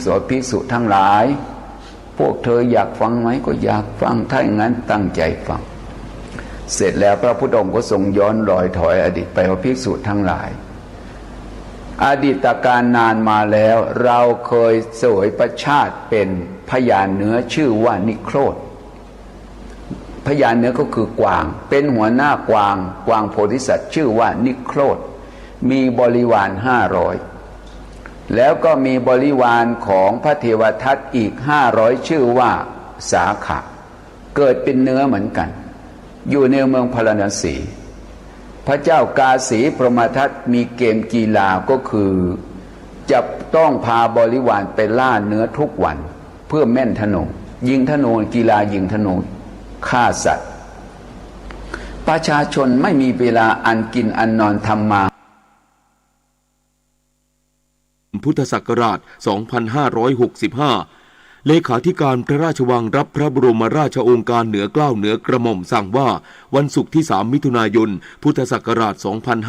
2565 เป็นวันเฉลิมพระชนมพรรษาสมเด็จพระนางเจ้าสุธิดาพัชรสุธาพิมลลักษณ์พระบรมราชินีในปีนี้จึงทรงพระกรุณาโปรดเกล้าโปรดกระหม่อมให้สำนักพระราชวังจัดการพระราชพิธีทรงบำเพ็ญพระราชกุศลมีรายการดังนี้วันศุกร์ที่ 3 มิถุนายน 2565 เจ้าพนักงานพระราชพิธีเตรียมการตกแต่งมณฑลพระราชพิธีณวัดพระศรีรัตนศาสดารามและพระที่นั่งอมรินทรวินิจฉัยในพระบรมมหาราชวังพระบาทสมเด็จพระเจ้าอยู่หัวทรงพระกรุณาโปรดเกล้าโปรดกระหม่อมให้เชิญพระพุทธปฏิมาชัยวัตรรัชกาลที่ 9และพระพุทธรูปประจำพระชนมวาลของสมเด็จพระนางเจ้าสิริกิติ์พระบรมราชินีนาถพระบรมราชชนนีพันปีหลวงออกประดิษฐานบนพระแท่นพระนพปดลมหาเสวตฉัตรพร้อมด้วยเทียนพระมหามงคลเทียนเท่าพระองค์ธูปเทียนบูชาพระพุทธรูปเทวรูปนพเคราะห์องค์อภิบาลองค์แทรกพระชนมพรรษาและเครื่องนมัสการไว้พร้อมเวลา 17 นาฬิกาพระบาทสมเด็จพระเจ้าอยู่หัวและสมเด็จพระนางเจ้าพระบรมราชินีเสด็จพระราชดำเนินโดยรถยนต์พระที่นั่งจากพระที่นั่งอัมพรสถานพระราชวังดุสิตไปยังวัดพระศรีรัตนศาสดารามและพระที่นั่งอมรินทรวินิจฉัยในพระบรมมหาราชวังเสด็จพระราชดำเนินไปยังชานหน้าพระอุโบสถบรรพชิตจีนและยวนถวายพระพรสมเด็จพระนางเจ้าพระบรมราชินีแล้วเสด็จเข้าพระอุโบสถพระบาทสมเด็จพระเจ้าอยู่หัวทรงพระกรุณาโปรดเกล้าโปรดกระหม่อมให้สมเด็จพระนางเจ้าพระบรมราชินีทรงจุดเทียนพระมหามงคลเทียนเท่าพระองค์แล้วพระบาทสมเด็จพระเจ้าอยู่หัวทรงจุดธูปเทียนท้ายที่นั่งบูชาพระพุทธมหามณีรัตนปฏิมากรพระพุทธยอดฟ้าจุฬาโลกและพระพุทธเลิศล่านภาลัยจากนั้นพระบาทสมเด็จพระเจ้าอยู่หัวและสมเด็จพระนางเจ้าพระบรมราชินีทรงจุดธูปเทียนเครื่องนมัสการบูชาพระรัตนตรัยแล้วทรงพระกรุณาโปรดเกล้าโปรดกระหม่อมให้สมเด็จพระนางเจ้าพระบรมราชินีเสด็จไปทรงจุดเทียนสำหรับพระสงฆ์เจริญพระพุทธมนต์นวคหายุสมธรรมและทรงจุดเทียนที่แท่นมณฑลบูชาเทวดานพเคราะห์โหรหลวงบูชาเทวดานพเคราะห์พ พระบาทสมเด็จพระเจ้าอยู่หัวและสมเด็จพระนางเจ้าพระบรมราชินีเสด็จออกจากพระอุโบสถไปประทับรถยนต์พระที่นั่งที่ประตูเกยหลังวัดพระศรีรัตนศาสดารามไปเทียบที่หน้าพระทวารเทเวศรักษาเสด็จเข้าพระที่นั่งอมรินทรวินิจฉัยทรงพระกรุณาโปรดเกล้าโปรดกระหม่อมให้สมเด็จพระนางเจ้าพระบรมราชินีทรงจุดเทียนพระมหามงคลเทียนเท่าพระองค์และธูปเทียนบูชาพระพุทธรูปเทวรูปนพเคราะห์องค์อภิบาลองค์แทรกพระชนมพรรษาแล้วพระบาทสมเด็จพระเจ้าอยู่หัวและสมเด็จพระนางเจ้าพระบรมราชินีทรงจุดธูปเทียนเครื่องนมัสการบูชาพระพุทธปฏิมาชัยวัตรรัชกาลที่9และพระพุทธรูปประจำพระชนมวาลของสมเด็จพระนางเจ้าสิริกิติ์พระบรมราชินีนาถพระบรมราชชนนีพันปีหลวงที่ประดิษฐานบนพระแท่นพระนพปดลมหาเสวตฉัตรเจ้าหน้าที่กรมการศาสนาอาราธนาศีลสมเด็จพระราชาคณะถวายศีลพระสงฆ์45รูปเจริญพระพุทธมนต์การพระราชพิธีเฉลิมพระชนมพรรษาจบทรงพระกรุณาโปรดเกล้าโปรดกระหม่อมให้สมเด็จพระนางเจ้าพระบรมราชินีทรงประเคนจตุปัจจัยทายธรรมแด่พระสงฆ์ที่เจริญพระพุทธมนต์แล้วพระบาทสมเด็จพระเจ้าอยู่หัวและสมเด็จพระนางเจ้าพระบรมราชินีทรงหลั่งทักษิโนทกพระสงฆ์ถวายอนุโมทนาถวายอดิเรกถวายพระพรลาเสด็จพระราชดำเนินไปประทับรถยนต์พระที่นั่งที่พระทวารเทเวศรักษาเสด็จพระราชดำเนินกลับพระที่นั่งอัมพรสถานพระราชวังดุสิตเวลา 12 นาฬิกาทหารบกทหารเรือทหารอากาศยิงปืนใหญ่เฉลิมพระเกียรติฝ่ายละ21นัดการแต่งกายบรรพชิตจีนและยวนถวายพระพรสวดนพเคราะห์เจริญพระพุทธมนต์การพระราชพิธีเฉลิมพระชนมพรรษาแต่งเครื่องแบบเต็มยศสายสะพายมหาจักรีผู้เข้าเฝ้าทูลละอองธุลีพระบาทแต่งเครื่องแบบเต็มยศสายสะพายสูงสุดสมเด็จพระอริยงศาคตยานสมเด็จพระสังฆราชสกลมหาสังฆปรินายกมีพระดำรัสถวายพระพรสมเด็จพระนางเจ้าพระบรมราชินีเนื่องในโอกาสวันเฉลิมพระชนมพรรษา3 มิถุนายน 2565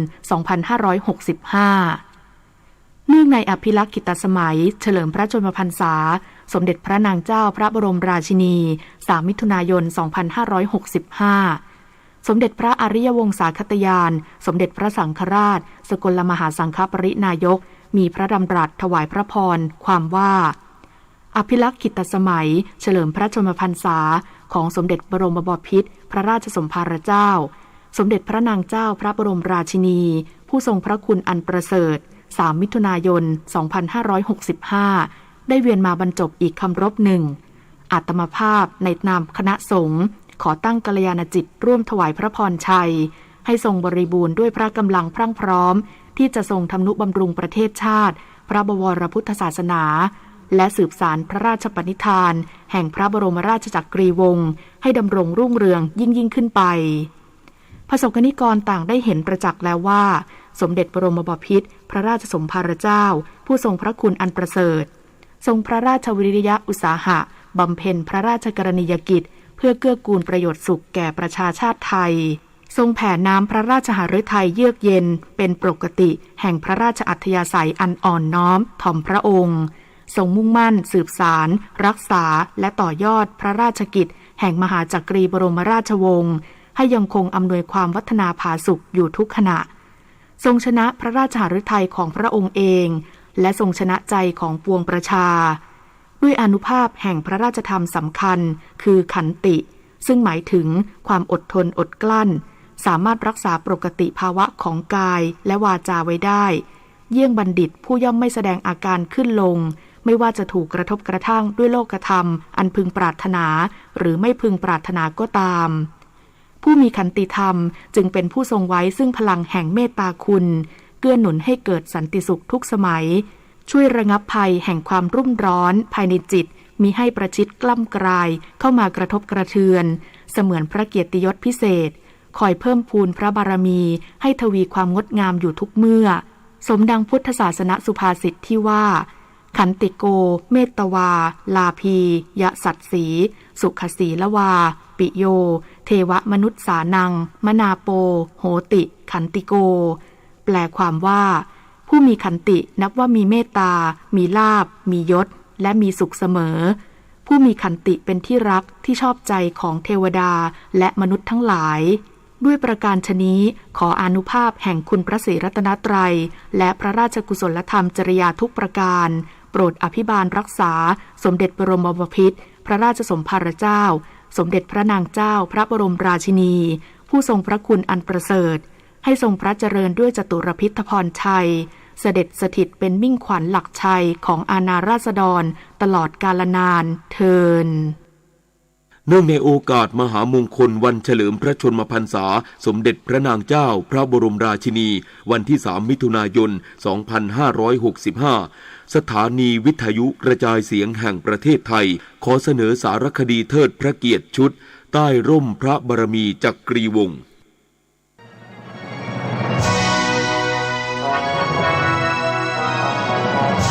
ใต้ร่มพระบารมีจักรีวงศ์สมเด็จพระนางเจ้าสุธิดาพัชรสุธาพิมลลักษณ์พระบรมราชินีเสด็จพระราชสมภพเมื่อวันที่3มิถุนายนพุทธศักราช 2521 ที่จังหวัดสงขลาทรงสำเร็จการศึกษาหลักสูตรนิเทศศาสตร์บัณฑิตจากมหาวิทยาลัยอัสสัมชัญสมเด็จพระนางเจ้าสุธิดาพระบรมราชินีทรงประกอบพระราชกรณียกิจเคียงข้างพระบาทสมเด็จพระเจ้าอยู่หัวในการเสด็จพระราชดำเนินไปส่งเยี่ยมเยียนราษฎรในวาระต่างๆด้วยพระวิริยะอุตสาหะทรงเอาพระราชาฤทัยใส่ในความทุกข์ยากเดือดร้อนของราษฎรและทรงอุทิศพระองค์ประกอบพระราชกรณียกิจสนองพระราชประสงค์ของพระบาทสมเด็จพระเจ้าอยู่หัวด้วยพระจริยวัตรอันงดงามและน้ำพระราชาฤทัยที่เปี่ยมด้วยพระเมตตาจึงทรงเป็นที่รักและเทิดทูนของประชาชนชาวไทยในช่วงสถานการณ์การแพร่ระบาดของโรคโควิด -19 ที่ส่งผลกระทบไปทั่วโลกสมเด็จพระนางเจ้าสุธิดาพระบรมราชินีทรงร่วมกับพระบาทสมเด็จพระเจ้าอยู่หัวพระราชทานทรัพย์ส่วนพระองค์เพื่อจัดซื้อรถตรวจหาเชื้อเครื่องมือและอุปกรณ์ทางการแพทย์ที่จำเป็นในการดำเนินงานตรวจค้นหาผู้ป่วยเชิงรุกป้องกันการแพร่ระบาดของโรคและให้การนำผู้ป่วยเข้ารับการรักษาเป็นไปอย่างทันท่วงทีรวมทั้งยังสามารถลดความเสี่ยงติดเชื้อในขณะปฏิบัติงานให้กับเจ้าหน้าที่ผู้เกี่ยวข้องด้วยนอกจากนี้ยังทรงสืบสารรักษาและต่อยอดพระราชปณิธานของสมเด็จพระบรมราชชนนีพันปีหลวงเพื่อประโยชน์สุขของอาณาประชาราษฎร์โดยเสด็จพระราชดำเนินไปทรงติดตามความก้าวหน้าของการดำเนินงานเป็นการส่วนพระองค์อย่างต่อเนื่องเนื่องในโอกาสมหามงคลวันเฉลิมพระชนมพรรษาสมเด็จพระนางเจ้าสุธิดาพัชรสุธาพิมลลักษณ์พระบรมราชินีในวันนี้พระสกนิกรชาวไทยขอน้อมเกล้าน้อมกระหม่อมถวายพระพรชัยมงคลให้ทรงพระเจริญยิ่งยืนนานเพ็ญศิลป์สงเนียมรายงาน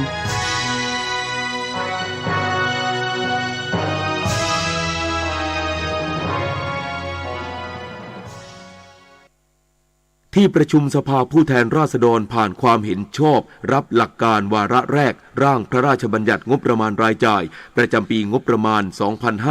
2566 หลังใช้เวลาการอภิปราย 3 วัน การประชุมสภาผู้แทนราษฎรเพื่อพิจารณาร่างพระราชบัญญัติงบประมาณรายจ่ายประจำปีงบประมาณ 2566 วงเงิน 3,185,000 ล้านบาทวาระแรกสิ้นสุดลงแล้วหลังใช้เวลาการพิจารณา 3 วันภาพรวมการอภิปรายเป็นไปด้วยความเรียบร้อยโดยการอภิปรายของสสฝ่ายค้าน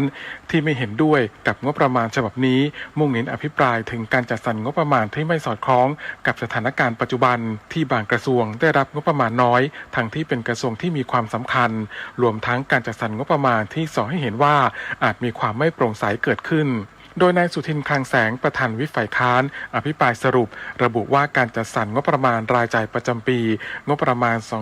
2566 ถือว่าเป็นช่วงหัวเดียวหัวต่อที่กำลังจะฟื้นเศรษฐกิจของประเทศหากการจัดสรรงบประมาณผิดพลาดจะทำให้เศรษฐกิจไม่สามารถเดินไปข้างหน้าได้คราวนี้นี่เป็นการจัดงบประมาณในช่วงหัวเดียวหัวต่อประเทศเราป่วยมาเราลำบากมาประชาชนลำบากมาประสบวิกฤตมา 3-4 ปีการจัดงบประมาณเที่ยวนี้เป็นช่วงที่กำลังจะงงหัวกำลังจะฟื้นกำลังขยับตัวกำลังจะฟื้นเราก็อยากให้ฟื้นการจะให้ฟื้นเนี่ยมันจำเป็นต้องมีความละเอียดในการที่จะจัดเม็ดเงินงบประมาณ จากนั้นพลเอกประยุทธ์จันทร์โอชานายกรัฐมนตรีและรัฐมนตรีว่าการกระทรวงกลาโหมได้กล่าวขอบคุณสมาชิกที่ร่วมกันพิจารณางบประมาณที่รัฐบาลเสนอแม้ว่าการจัดทำงบประมาณรายจ่ายประจำปีจะอยู่ภายใต้งบประมาณที่มีอยู่อย่างจำกัดรัฐบาลก็ยังให้ความสำคัญกับประชาชนและผลประโยชน์สูงสุดของประเทศการจัดทำร่างพระราชบัญญัติงบประมาณรายจ่ายฉบับนี้ทั้งนี้ก็เพื่อสนับสนุนการฟื้นตัวของเศรษฐกิจและสังคมภายหลังจากภาวะวิกฤตที่เกิดขึ้นจากการระบาดของโรคติดเชื้อไวรัสโคโรนา 2019 และสถานการณ์โลกในปัจจุบันตลอดจนขับเคลื่อนการพัฒนาตามแนวทางของยุทธศาสตร์ชาติให้เกิดความต่อเนื่องในการสร้างโอกาสสร้างความเสมอภาคและลดความเหลื่อมล้ำทั้งนี้เพื่อประโยชน์สูงสุดของประชาชนและประเทศชาติรวมทั้งสนับสนุนให้เศรษฐกิจมีความเข้มแข็งและเติบโตอย่างมีเสถียรภาพทั้งนี้หลังการอภิปรายเสร็จสิ้นที่ประชุมได้ลงมติรับหลักการวาระแรกร่างพระราชบัญญัติงบประมาณรายจ่ายประจำปีงบประมาณ 2566 ด้วยคะแนน 278 เสียงไม่เห็นด้วย 194 เสียงงดออกเสียง 2 เสียงพร้อมตั้งคณะกรรมาการวิสามัญพิจารณา 72 คนกำหนดระยะเวลาแปรยติ 30 วันนัดประชุมนัดแรก 14 มิถุนายนเวลา 14 นาฬิกาและประธานได้สั่งปิดการประชุมในเวลา 1:27 นาทีศักดิ์สิทธิ์ประดับศิลป์รายงานวันนี้มูลนิธิแพทย์อาสาสมเด็จพระศรีนครินทราบรมราชชนนีหรือพอสวจะออกให้บริการประชาชนในพื้นที่จังหวัดตากที่หมู่ 5 บ้านสันป่าป่วยตำบลบ้านนาอำเภอสามเงาจึงขอเชิญชวนประชาชนในพื้นที่ดังกล่าวไปรับบริการโดยไม่เสียค่าใช้จ่ายใดๆต่อจากนี้ไปขอเชิญรับฟังไทยคู่ฟ้าค่ะรัฐบาลอนุรักษ์ศิลปะวัฒนธรรมและมรดกภูมิปัญญาของชาติโดยเห็นชอบให้วันที่ 12 สิงหาคมของทุกปีเป็นวันผ้าไทยแห่งชาติเพื่อน้อมสำนึกในพระมหากรุณาธิคุณของสมเด็จพระนางเจ้าสิริกิติ์พระบรมราชินีนาถพระบรมราชชนนีพันปีหลวงในการปฏิบัติพระราชกรณียกิจส่งเสริมผ้าไทยให้สิ่งทอท้องถิ่นที่สูญหายกลับมาได้รับความนิยมอีกครั้งจนสามารถสร้างอาชีพและรายได้แก่ประชาชนโดยใช้ชื่อภาษาอังกฤษว่า National Thai Textile Day และให้นิยามผ้าไทยว่าเป็นผ้าที่สร้างสรรค์ขึ้นจากมรดกภูมิปัญญาของไทยที่ได้รับการสืบทอดต่อยอดจากรุ่นสู่รุ่นบ่งบอกถึงอัตลักษณ์ประจำถิ่นที่ผลิตขึ้นในประเทศไทยด้วยฝีมือคนไทยโดยใช้เทคนิคเช่นการทอจกยกมัดหมี่มัดย้อมบาติกและใช้เส้นใยธรรมชาติที่มีอยู่ในแต่ละท้องถิ่นค่ะสื่อสารภารกิจรัฐบาลกับสำนักโฆษกสำนักเลขาธิการนายกรัฐมนตรีเราจะสืบสารรักษาและต่อยอดและครองแผ่นดินโดยธรรมเพื่อประโยชน์สุขแห่งอาณาราษฎรตลอดไปพระปฐมบรมราชโองการพระบาทสมเด็จพระเจ้าอยู่หัวในพระราชพิธีบรมราชาภิเษกเมื่อวันที่ 4 พฤษภาคมพุทธศักราช 2562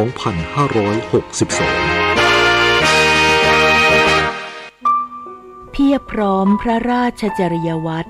ปฏิบัติแทนองค์พระทรงศรีองครักษ์พิทักษ์นฤบดีขอทรงพระเจริญทวียิ่งยืนนานด้วยเกล้าด้วยกระหม่อมข้าพระพุทธเจ้าคณะผู้บริหารข้าราชการและเจ้าหน้าที่สถานีวิทยุกระจายเสียงแห่งประเทศไทยกรมประชาสัมพันธ์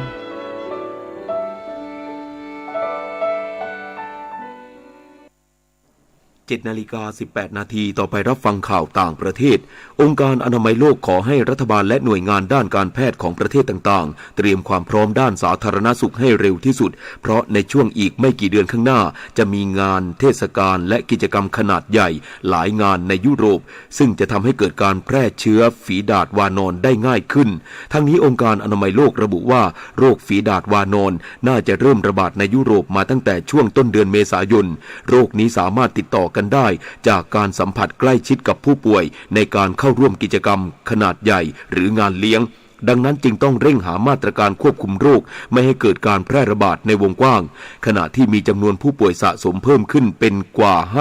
550คนส่วนใหญ่ในยุโรปและประเทศที่พบผู้ป่วยทั้งหมดเป็นประเทศนอกแอฟริกาซึ่งไม่ได้มีโรคฝีดาษวานอนเป็นโรคประจำถิ่น กลุ่มประเทศผู้ส่งน้ำมันเป็นสินค้าออกและชาติพันธมิตรหรือ OPEC Plus ตกลงที่จะเพิ่มกำลังการผลิตน้ำมัน 648,000 บาร์เรลต่อวันในเดือนกรกฎาคมเพิ่มขึ้นจาก 432,000 บาร์เรลต่อวันในช่วงหลายเดือนก่อนหน้าและมากกว่าที่ตลาดคาดการไว้ท่ามกลางราคาน้ำมันที่พุ่งสูงและสหภาพยุโรปสั่งห้ามนำเข้าน้ำมันจากรัสเซียทั้งนี้ที่ผ่านมาสหรัฐเรียกร้องให้ OPEC Plus เพิ่มกำลังการผลิตให้มากขึ้นกว่าระดับปัจจุบันหลังจากที่ราคาน้ำมันพุ่งขึ้นเหนือระดับ$139ต่อบาร์เรลในเดือนมีนาคมทำสถิติสูงสุดนับตั้งแต่ปี 2551 ซึ่งเป็นผลพวงจากการที่รัสเซียส่งทหารรุกรานยูเครนขณะที่ OPEC Plus จะประชุมกำหนดนโยบายการผลิตครั้งต่อไปในวันที่ 30 มิถุนายนนี้จีนคัดค้านอย่างเต็มที่ต่อการเจรจาการค้าระหว่างสหรัฐกับไต้หวันหลังสหรัฐและไต้หวันประกาศแนวคิดริเริ่มเพื่อกระชับความสัมพันธ์ทางเศรษฐกิจให้แน่นแฟ้นยิ่งขึ้นนายกอเฟิงโฆษกกระทรวงพาณิชย์จีนแถลงเมื่อวานนี้ว่าจีนไม่เห็นด้วยในทุกรูปแบบของการติดต่ออย่างเป็นทางการระหว่างไต้หวันกับประเทศใดๆซึ่งรวมถึงการเจรจาและการลงนามในข้อตกลงทางการค้าและเศรษฐกิจต่างๆพร้อมกล่าวด้วยว่าสหรัฐควรจะดำเนินความสัมพันธ์ทางการค้าและเศรษฐกิจกับไต้หวันด้วยความระมัดระวังรอบคอบเพื่อหลีกเลี่ยงการส่งสัญญาณในทางที่ผิดให้แก่ผู้ที่ต้องการแบ่งแยกดินแดนในไต้หวันต่อไปรับฟังข่าวกีฬาค่ะผลฟุตบอลอายุไม่เกิน23ปีชิงแชมป์เอเชียกลุ่ม 4 ที่ประเทศอุซเบกิสถานทีมชาติไทยชุดอายุไม่เกิน23ปีไล่ตีเสมอเวียดนาม 2-2 แบ่งไปทีมละคะแนนส่วนผลอีกคู่มาเลเซียแพ้เกาหลีใต้ 1-4 นัดต่อไปทีมชาติไทยพบมาเลเซียวันที่ 5 มิถุนายนทางด้านช้างศึกทีมชาติไทยชุดใหญ่ที่เตรียมลงแข่งขันเอเชียนคัพรอบคัดเลือกที่อุซเบกิสถานเช่นกันระหว่างวันที่ 8-14 มิถุนายนล่าสุดมาโนโพกิ้งหัวหน้าผู้ฝึกสอนได้ตัดนักเตะเหลือ23คนสุดท้ายนำโดยธีรศิลป์แดงดาและธีรทรบุญมาทันออกเดินทางไปประเทศอุซเบกิสถานช่วงดึกที่ผ่านมาโดยจะประเดิมสนามพบมันดีฟวันที่ 8 มิถุนายนจากนั้นวันที่ 11 มิถุนายนพบศรีลังกาและวันที่ 14 มิถุนายนพบเจ้าภาพอุซเบกิสถานถ่ายทอดสดทางไทยรัฐทีวีการแข่งขันวอลเลย์บอลเนชั่นลีก 2022 ที่ประเทศตุรกีสัปดาห์แรกทีมสาวไทยสายเลือดใหม่อัชราพรคงยศพรพันธ์เกิดปราดชัชชุอรโมกศรีพิมพิทยากกลำหัตถยาบำรุงสุขทัดดาวนึกแจ้งและปิยนุชแป้นน้อยกับสุภัตราไพโรจน์เป็นตัวรับอิสระลงสนามนัดที่ 2 สู้กับเซอร์เบียอันดับ 5 ของโลกได้อย่างสนุกสูสีทีมสาวไทยประสานงานตบเฉือนชนะไป 3-2 เซต 25-23 25-27 25-20 20-25 และ 15-12 ทีมสาวไทยคว้าชัย 2 นัดมี 5 คะแนนนัดต่อไปพบกับเบลเยียมในวันพรุ่งนี้เวลา 17 นาฬิกามาต่อกันที่เทนนิสแกรนด์สแลมคอร์ตดินเฟรนช์โอเพ่นที่โรลังการอสกรุงปารีสหญิงเดี่ยวได้คู่ชิงชนะเลิศแล้วโดยอีกาสเวเทคมือหนึ่งของโลกวัย 21 ปีจากโปแลนด์ยังแรงไม่หยุดชนะดาเรียคาแซคคีนามือ 20 จากรัสเซียอย่างง่ายดาย 6-2 และ 6-1 เจอกับโคโคกอฟมือ 18 ชาวอเมริกันที่สร้างสถิติสาวอายุน้อยที่สุดด้วยวัย 18 ปีที่เข้าชิงชนะเลิศหลังพิชิตมาร์ติน่าเทรวิซานจากอิตาลีอย่างไม่ยากเย็นเช่นกัน 6-3 และ 6-1 พงษ์เกษมสมศุกร์รายงานต่อไปเป็นพยากรณ์อากาศกรมอุตุนิยมวิทยารายงานลักษณะอากาศทั่วไปมรสุมตะวันตกเฉียงใต้ที่พัดปกคลุมทะเลอันดามันประเทศไทยและอ่าวไทยเริ่มมีกำลังอ่อนลงในขณะที่หย่อมความกดอากาศต่ำปกคลุมบริเวณประเทศเวียดนามตอนบนลักษณะเช่นนี้ทำให้ประเทศไทยตอนบนมีฝนลดลงแต่ยังคงมีฝนตกหนักบางแห่งบริเวณภาคใต้ฝั่งตะวันตกขอให้ประชาชนบริเวณดังกล่าวระวังอันตรายจากฝนตกหนักและฝนที่ตกสะสมไว้ด้วยสำหรับคลื่นลมบริเวณทะเลอันดามันตอนบนเริ่มมีกำลังอ่อนลงโดยมีคลื่นสูงประมาณ2เมตรบริเวณที่มีฝนฟ้าคะนองคลื่นสูงมากกว่า2เมตรส่วนอ่าวไทยตอนบนมีคลื่นสูง 1-2 เมตรบริเวณที่มีฝนฟ้าคะนองคลื่นสูงประมาณ2เมตรขอให้ชาวเรือบริเวณทะเลอันดามันและอ่าวไทยเดินเรือด้วยความระมัดระวังและหลีกเลี่ยงการเดินเรือบริเวณที่มีฝนฟ้าคะนองพยากรณ์อากาศตั้งแต่เช้าวันนี้จนถึงเช้าวันพรุ่งนี้ภาคเหนือมีฝนฟ้าคะนอง30%ของพื้นที่ภาคตะวันออกเฉียงเหนือมีฝนฟ้าคะนอง60%ของพื้นที่ส่วนมากบริเวณจังหวัดเลยหนองคายบึงกาฬสกลนครนครพนมขอนแก่นกาฬสินธุ์มุกดาหารอำนาจเจริญและอุบลราชธานี ภาคกลางมีฝนฟ้าคะนองร้อยละ30ของพื้นที่ภาคตะวันออกมีฝนฟ้าคะนองร้อยละ40ของพื้นที่ลมตะวันตกเฉียงใต้ความเร็ว 15-35 กิโลเมตรต่อชั่วโมงทะเลมีคลื่นสูง 1-2 เมตรบริเวณที่มีฝนฟ้าคะนองคลื่นสูงประมาณ2เมตรภาคใต้ฝั่งตะวันออกมีฝนฟ้าคะนองร้อยละ60ของพื้นที่ส่วนมากบริเวณจังหวัดเพชรบุรีประจวบคีรีขันธ์ชุมพรสุราษฎร์ธานีนครศรีธรรมราชสงขลาและนราธิวาสตั้งแต่จังหวัดสุราษฎร์ธานีขึ้นมาลมตะวันตกเฉียงใต้ความเร็ว 15-35 กิโลเมตรต่อชั่วโมงทะเลมีคลื่นสูง 1-2 เมตรห่างฝั่งคลื่นสูงประมาณ2เมตรตั้งแต่จังหวัดนครศรีธรรมราชลงไปลมตะวันตกเฉียงใต้ความเร็ว 15-30 กิโลเมตรต่อชั่วโมงทะเลมีคลื่นสูงประมาณ1เมตรห่างฝั่งคลื่นสูงมากกว่า1เมตรภาคใต้ฝั่งตะวันตกมีฝนฟ้าคะนองร้อยละ70ของพื้นที่กับมีฝนตกหนักบางแห่งบริเวณจังหวัดระนองพังงาภูเก็ตกระบี่ตรังและสตูลตั้งแต่จังหวัดพังงาขึ้นมาลมตะวันตกเฉียงใต้ความเร็ว 20-35 กิโลเมตรต่อชั่วโมงทะเลมีคลื่นสูงประมาณ2เมตรบริเวณที่มีฝนฟ้าคะนองคลื่นสูงมากกว่า2เมตรตั้งแต่จังหวัดภูเก็ตลงไปลมตะวันตกเฉียงใต้ความเร็ว 15-35 กิโลเมตรต่อชั่วโมงทะเลมีคลื่นสูง 1-2 เมตรบริเวณที่มีฝนฟ้าคะนองคลื่นสูงประมาณ2เมตรกรุงเทพมหานครและปริมณฑลมีฝนฟ้าคะนองร้อยละ30ของพื้นที่ส่วนมากในระหว่างบ่ายถึงค่ำสภาวะระดับน้ำในแม่น้ำเจ้าพระยาที่หน้ากองบัญชาการกองทัพเรือคำนวณโดยกรมอุทกศาสตร์กองทัพเรือวันนี้น้ำขึ้นเต็มที่เวลา 7:11 นาทีสูงกว่าระดับทะเลปานกลาง61เซนติเมตรและเวลา 23:21 นาทีสูงกว่าระดับทะเลปานกลาง1เมตร21เซนติเมตรน้ำลงเต็มที่เวลา 2:57 นาทีสูงกว่าระดับทะเลปานกลาง42เซนติเมตรและเวลา 16:18 นาทีต่ำกว่าระดับทะเลปานกลาง1เมตร21เซนติเมตรวันนี้ที่ประภาคารกาญจนาภิเษกแหลมพรหมเทพจังหวัดภูเก็ตดวงอาทิตย์ตกเวลา 18:41 นาทีกรุงเทพมหานครดวงอาทิตย์ตกเวลา 18:43 นาทีขณะที่เมื่อวานนี้กรมฝนหลวงและการบินเกษตรได้ขึ้นบินปฏิบัติการฝนหลวง2หน่วยปฏิบัติการช่วยเหลือพื้นที่การเกษตรที่ขาดแคลนน้ำบางส่วนของจังหวัดนครสวรรค์ลพบุรีเพชรบูรณ์และเพิ่มปริมาณน้ำเก็บกักให้กับอ่างเก็บน้ำคลองสียัดจังหวัดฉะเชิงเทรา1 นาทีกับกปท.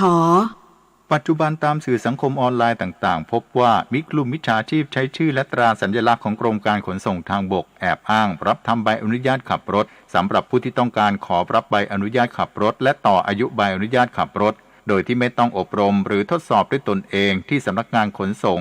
โดยการดำเนินการด้านใบอนุญาตขับรถทุกชนิดทั้งการขอใหม่และการต่ออายุใบอนุญาตขับรถผู้ขอรับใบอนุญาตขับรถต้องผ่านการอบรมและทดสอบด้วยตนเองทุกขั้นตอนที่สำนักงานขนส่งตั้งแต่การตรวจสอบเอกสารการทดสอบสมรรถภาพทางร่างกายการอบรมการทดสอบข้อเขียนการทดสอบขับรถและการถ่ายรูปเพื่อออกใบอนุญาตขับรถไม่สามารถมอบอำนาจให้บุคคลอื่นมาดำเนินการแทนได้ยกเว้นการขอรับใบอนุญาตขับรถระหว่างประเทศโดยสามารถจองคิวล่วงหน้าผ่านแอปพลิเคชัน DLT Smart Queue ครับด้วยความปรารถนาดีจากกรมประชาสัมพันธ์และกองทุนเพื่อความปลอดภัยในการใช้รถใช้ถนนกรมการขนส่งทางบกกระทรวงคมนาคมรู้รักภาษาไทยโดยความร่วมมือของสำนักงานราชบัณฑิตยสภาและกรมประชาสัมพันธ์วันนี้เสนอคำว่าเจิมเขียนสระเอจอจานสระอิมอม้ามาจากภาษาเขมรว่าเจนเจิมแปลว่าคิ้วในภาษาไทยใช้เป็นคำกริยาหมายถึงเอาแป้งหอมแต้มที่หน้าผากหรือสิ่งที่ต้องการให้มีสิริมงคลเช่นประธานในพิธีไหว้ครูดนตรีไทยเอาแป้งเจิมหน้าผากให้นักดนตรีทุกคนและเจิมที่เครื่องดนตรีไทยทุกชิ้นผู้อำนวยการโรงเรียนเจิมหนังสือในพิธีไหว้ครูเขาทำบุญขึ้นบ้านใหม่เมื่อพระสงฆ์ฉันภัตตาหารเสร็จแล้วจึงนิมนต์ท่านเจิมประตูหน้าบ้านและประพรมน้ำพระพุทธมนต์ธนาคารแห่งนี้เปิดสำนักงานใหม่ได้นิมนต์พระสงฆ์มาทำพิธีเจิมป้ายเพื่อเป็นสิริมงคลเขาออกรถใหม่ป้ายแดงคันแรกได้นิมนต์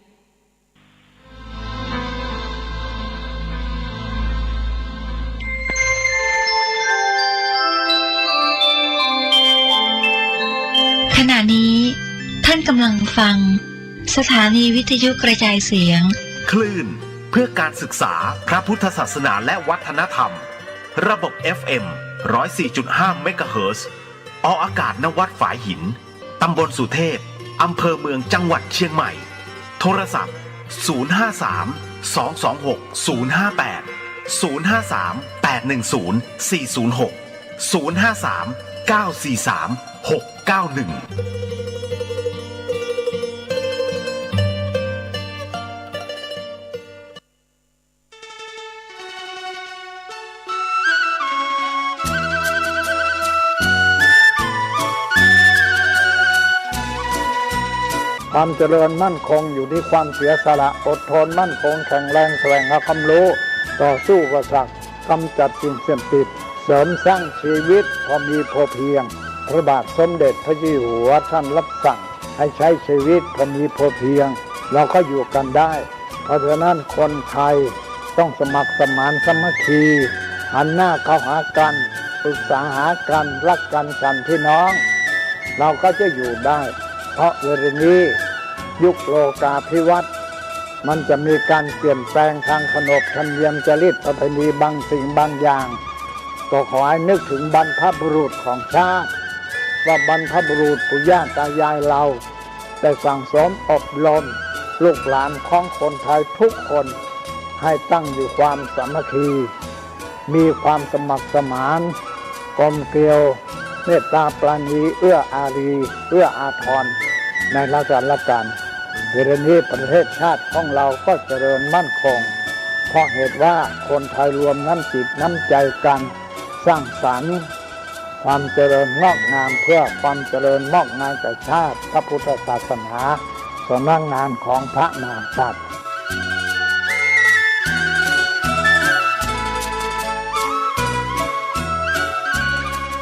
ธรรมะข้อคิดจากพระเดชพระคุณท่านเจ้าคุณพระเทพวิสุทธิคุณด้วยความปรารถนาดีจากสถานีวิทยุพระพุทธศาสนาคลื่นธรรมะเพื่อประชาชน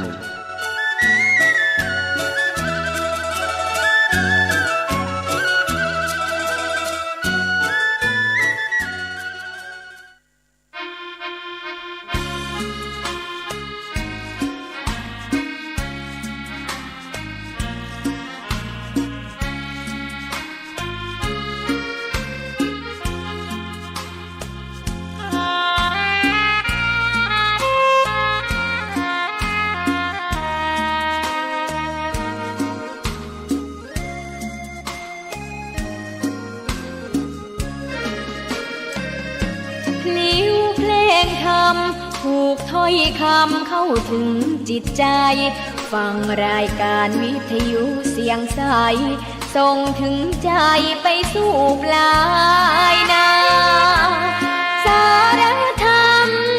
น้อมนำมองพระศาสดาบอกผู้คนทั่วลาหันมาเข้าวัดฟังธรรมคลื่นเสียงนี้เป็นคลื่นธรรมะจากใจส่งถึงบ้านไกลบ้านไกลฟังได้สุขใจล้ำยามดึกดื่น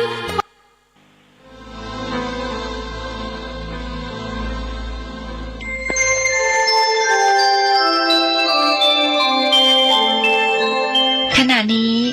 ท่านกำลังฟังสถานีวิทยุกระจายเสียงพระพุทธศาสนา FM 104.5 เมกะเฮิรตซ์ สืบสาน2524พระมหาราชครูเกษราปัญญาปรมาติกาจารย์จากวัดดับภัยเชียงใหม่สืบสานเวลาผ่าน131 ปีนานไกลวัดพระบาทอุดมรุ่งเรืองงามตาเจ้านายบุญธรรมสาขาหลวงพวงเชียงใหม่ปกครองหัวเมืองฟ้าทุ่มเทแรงกายแรงใจทุกชาติพันธุ์รวมใจรักษามัคคี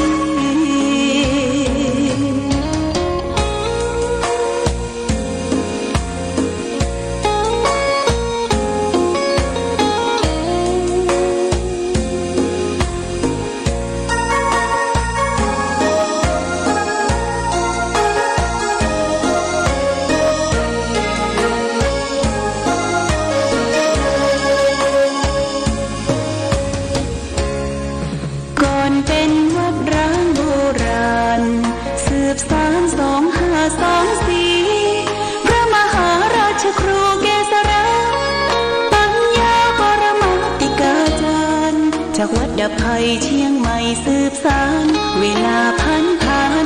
131 ปีนานไกลวัดพระบาทอุดมรุ่งเรืองงามตาเจ้าน้อยบุญธรรมสารคาหลวงเมืองเชียงใหม่ปกครองหัวเมืองฟ้าทุ่มเทแรงกายแรงใจทุกชาติพันธุ์รวมใจรักษา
พุทธภูมิมาขออหิงสาเป็นหลักธรรมน้อมนำมาปฏิบัติมักน้อยสันโดษเด่นชัดไม่เกลียดไม่โกรธและไม่โมโหเจริญรอยตามทางเดินหลักของพุทโธ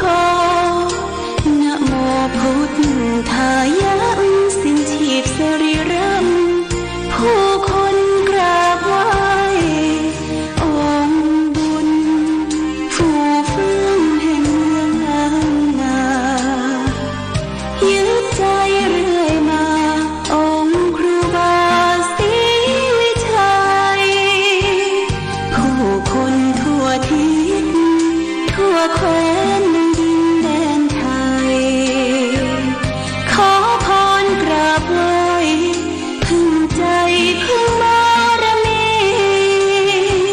อนุสาวรีย์แห่งนี้ครูบาสูงใหญ่ให้คนบูชาน้อมไหว้สำนักวิปัสสนานะโมสวาแห่งนี้วัดพระบาทอุดมให้ท่านชื่นชมพึ่งบารมีเชิญชวนญาติโยมน้องพี่ไหว้บารมีขององค์ครูบา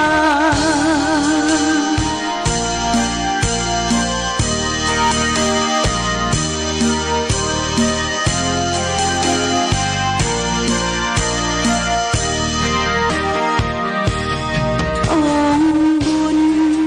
ฟูฟ่องแห่งเมืองล้านนายึดใจเรื่อยมาองค์ครูบาศรีวิชัยผู้คนทั่วทิศทั่วแคว้นดินแดนไทยขอพรกราบไหว้พึ่งใจพึ่งบารมีอนุสาวรีย์แห่งนี้ครูบาสูงใหญ่ให้คนบูชาน้อมไหว้สำนักวิปัสสนานะโมสวาแห่งนี้วัดพระบาทอุดมให้ท่านชื่นชมพึ่งบารมีเชิญชวนญาติโยมน้องพี่ไหว้บารมีขององค์ครูบา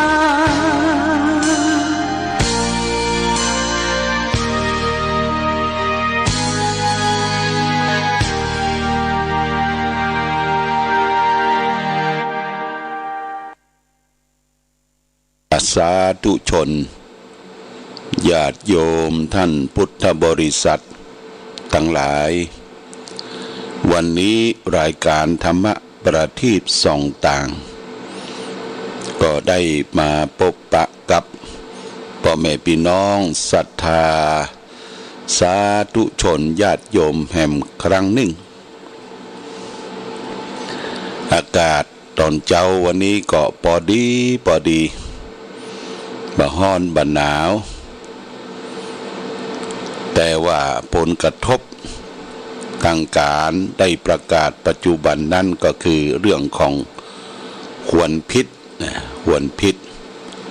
จากการเผาขี้เหงื่อเผาป่าพ่องแล้วก็นอกจากนั้นก็จากควนพิษรถยนต์ที่เดินควักไฟกันไปมาอันนี้มีผลกระทบต่อระบบการหายใจของผู้คนที่อาศัยอยู่ในโซนในโลกใบนี้ญาติโยมอู้ถึงควนพิษอู้ถึงไฟนี่โอ้ย้อนไปถึงปุ้นที่ประเทศออสเตรเลียญาติโยมประเทศออสเตรเลียนั้นเป็นทวีปเป็นประเทศที่ใหญ่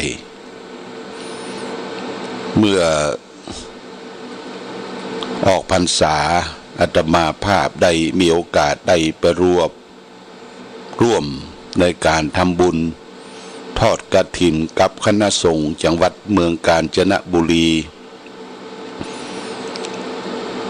เพิ่นได้ไปสร้างวัดสร้างวาหลายรัฐในประเทศออสเตรเลียตอนนั้นป่าไม้ยังดีอยู่ญาติโยมเด้อป่าไม้ใหญ่19เล่ากำปดโตเป็นป่าดงทึบแต่ว่าใบไม้ป่าไม้นั้นเปิ้นหล่นลงมาแล้วก็มันถมทองกันไว้เป็นชั้นเปิ้นบ่สามารถที่จะไปเคลียร์ไปอย่างได้แต่มีปัญหาที่ว่ามีไฟป่าเกิดขึ้นเป็นประจำที่ประเทศออสเตรเลียทำให้ไฟป่าได้ไหม้ไต่ลามชุกชนไปทั่วและโดยเฉพาะอย่างยิ่งบ้านที่เป็นบ้านพักหรือแม้แต่วัดที่สร้างอยู่ในโซนของป่าไม้ก็ถูกไฟคลอกไฟเผานอกจากนั้นก็เป็นที่น่าสังเวชสลดใจเมืองประเทศออสเตรเลียเนี่ยเป็นเมืองจิงโจ้เมืองจิงโจ้นี่ญาติโยมมันมีเท้าแข็งแรงอยู่ตั้งหลังและเท้าตั้งหน้าเนี่ยก็มาสามารถที่จะเดินสี่เท้าได้เวลามันวิ่งมันเดินเนี่ยมันหกขยกนะจิงโจ้มีในประเทศออสเตรเลียและหมีคอล่ามีนางอายเนี่ยนะมีนักตายเป็นล้านตัวญาติโยมนะเป็นตายเป็นล้านตัวเพราะฉะนั้นทางประเทศต่างๆก็ให้ความช่วยเหลือให้กำลังใจในการดับไฟในการป้องกันอัคคีภัยที่ประเทศออสเตรเลียซึ่งเป็นประเทศที่เกาะใหญ่เป็นเกาะใหญ่นี่ก็เกิดไฟธรรมชาติเกิดขึ้นและควนไฟที่เปิ้นถ่ายทำมันปิวว่อนไปทั่วเป็นไอโซนเป็นควันของรับการกระทบกระเทือนทั้งโลกเนี่ยญาติโยมนะมันเป็นประเทศที่ใหญ่อันนี้เกิดขึ้นเนี่ยไฟไหม้ใต้ลามเป็นสิ่งสำคัญยิ่งหน้านี้ก็เป็นยิ่งที่จะมีใบไม้ใบหยังหล่นทับถมขึ้นมาพ่อแม่พี่น้องศรัทธาอยู่ตามบ้านตามจองก็ช่วยดูแลพอก่อยเก็บกวาดทำความสะอาดทางที่ดีแล้วก็ขุดหลุมฝังขุดหลุมได้น้อยใบไม้ในฝังเป็นปุ๋ยไปเลยถ้าฝนตกลงมามันก็ยุ่ยย่ายและเป็นอาหารของปลวกเป็นอาหารของมดต่อไปนี่ต้องระมัดระวังจัดโยมอากาศของโลกอากาศของบ้านเฮา มันกำลังแปรปรวนเมื่ออากาศแปรปรวนแล้วก็ทำให้ผู้คนที่มีชีวิตแม้แต่สัตว์ทั้งหลายก็จะรับผลกระทบกระเทือนจากโรคภัยไข้เจ็บเป็นโรคไอเป็นโรคอิดแล้วก็เป็นไข้หวัดเนี่ยเกิดขึ้นอันนี้ต้องระมัดระวังเมื่อมีผลกระทบเกิดขึ้นแล้วก็ไปหายาหาหมอที่เปิ้นมีความรู้และชำนาญหมอ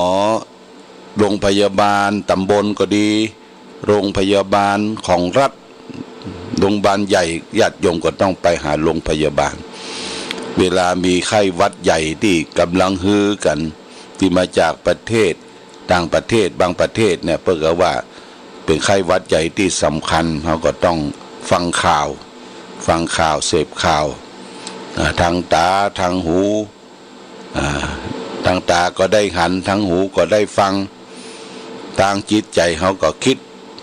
มาปรุงแต่งไป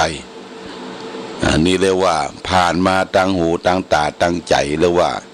เป็นประตูเข้า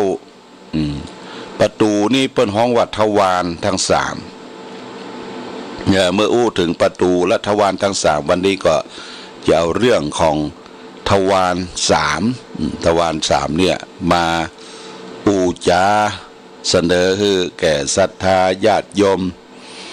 ทวารนี่แปลว่าช่องหรือทางออกหรือเขาเรียกง่ายๆว่าทางประตูทวารสามนี่แบ่งเป็นสามก็คือหนึ่งกายทวารคือกายสองวจีทวารคือวาจาสามมโนทวารคือใจก็ทวารแปลว่าช่องหรือทางออกอันเป็นที่มาแห่งความดีหรือความชั่วก็ได้ท่านจำแนกไว้เป็นสามทางก็คือหนึ่งกายทวารคือกายได้แก่การกระทำทางกายเช่นว่าการฆ่าสัตว์การลักทรัพย์การประพฤติผิดในกามจัดเป็นกายทวารใช้คือคนอื่นทำจัดเป็นวจีทวารกายทวารนี้ถ้าแสดงออกในด้านดีก็เป็นว่ากุศลกรรมนะถ้าแสดงออกในด้านที่ดีเรียกว่าเป็นกุศลกรรมถ้าแสดงออกในทางบดีทางกายเรียกว่าอกุศลกรรมญาติโยมคือการกระทำนะทั้งดีและทางชั่วนี่คือทางกายทีนี้ทางวจีทวารคือทางวาจาประตูทางวาจาก็ได้แก่การแสดงออกทางวาจาเช่นว่าเป็นพูดโกหกพูดคำหยาบพูดส่อเสียดพูดเพ้อเจ้อจะเป็นวจีทวารถ้าทำกายวิการเช่นว่าพยักรับถ้าทำกายพยักรับนี่ชื่อว่าหรือจะสันศีรษะหรือกระงอกหัวเนี่ยก็จะเป็นกายทวารวจีทวารนี้ถ้าแสดงออกในทางด้านดีก็จะเป็นกุศลกรรมเช่นเดียวกันถ้าแสดงออกในทางบดีก็เป็นอกุศลกรรมเช่นเดียวกันทีนี้มาถึงมโนทวารคือใจก็ได้แก่การแสดงออกทางจิตใจเช่นว่าความคิดโลภอยากได้ของคนอื่นคิดพยาบาทปองร้ายผู้อื่นหรือคิดเห็นผิดจากทำนองคลองธรรมคิดว่าทำดีได้ดีทำชั่วได้ชั่วหรือคิดว่าทำดีบ่ได้ดีทำชั่วได้ดีอย่างเนี้ยเรียกว่าผิดจากทำนองคลองธรรมจัดเป็นมโนทวารการลูบคำพัสดุที่อยากได้ด้วยจิตคิดจะลักนี่เป็นว่าเป็นกายทวารการบ่นว่าอย่าทำให้อย่างดีหนอที่จะได้พัสดุได้สิ่งของนั้นมาก็จัดเป็นวจีทวารมโนทวารเนี่ยถ้า แสดงออกมาเป็นด้านดีก็เป็นกุศลกรรมญาติโยมอันนี้ก็เวลาเราจะกินจะทานจะทำบุญสุนทานแบบประเพณีล้านนาเฮาก็มีพ่ออาจารย์หรือมัคคนายกพ่ออาจารย์มัคคนายกก็มานำกินนำทานก่อนจะถวายทานสังฆทานเข้าน้ำปัจจัยเปิ้นก็เอาน้ำส้มปล่อยมาใส่ขันเอาดอกเข้าใส่ขันน้อยแล้วก็พ่ออาจารย์มัคคนายกพ่อนานเปิ้นก็จะมาโยงเรียกว่าโยงน้ำส้มปล่อยก่อนโยงน้ำส้มปล่อยโดยกล่าวถึงว่าขอโทษขออภัยทำอะไรอย่างลงไปได้ห่อได้แนบได้คัดได้สีได้ปัดได้วีได้ย่ำเตียวกายด้วยตะวานทั้งสามกายะกัมมังวจีกัมมังมโนกัมมังอันเกิดขึ้นจากทางกายทางวาจาทางใจเนี่ย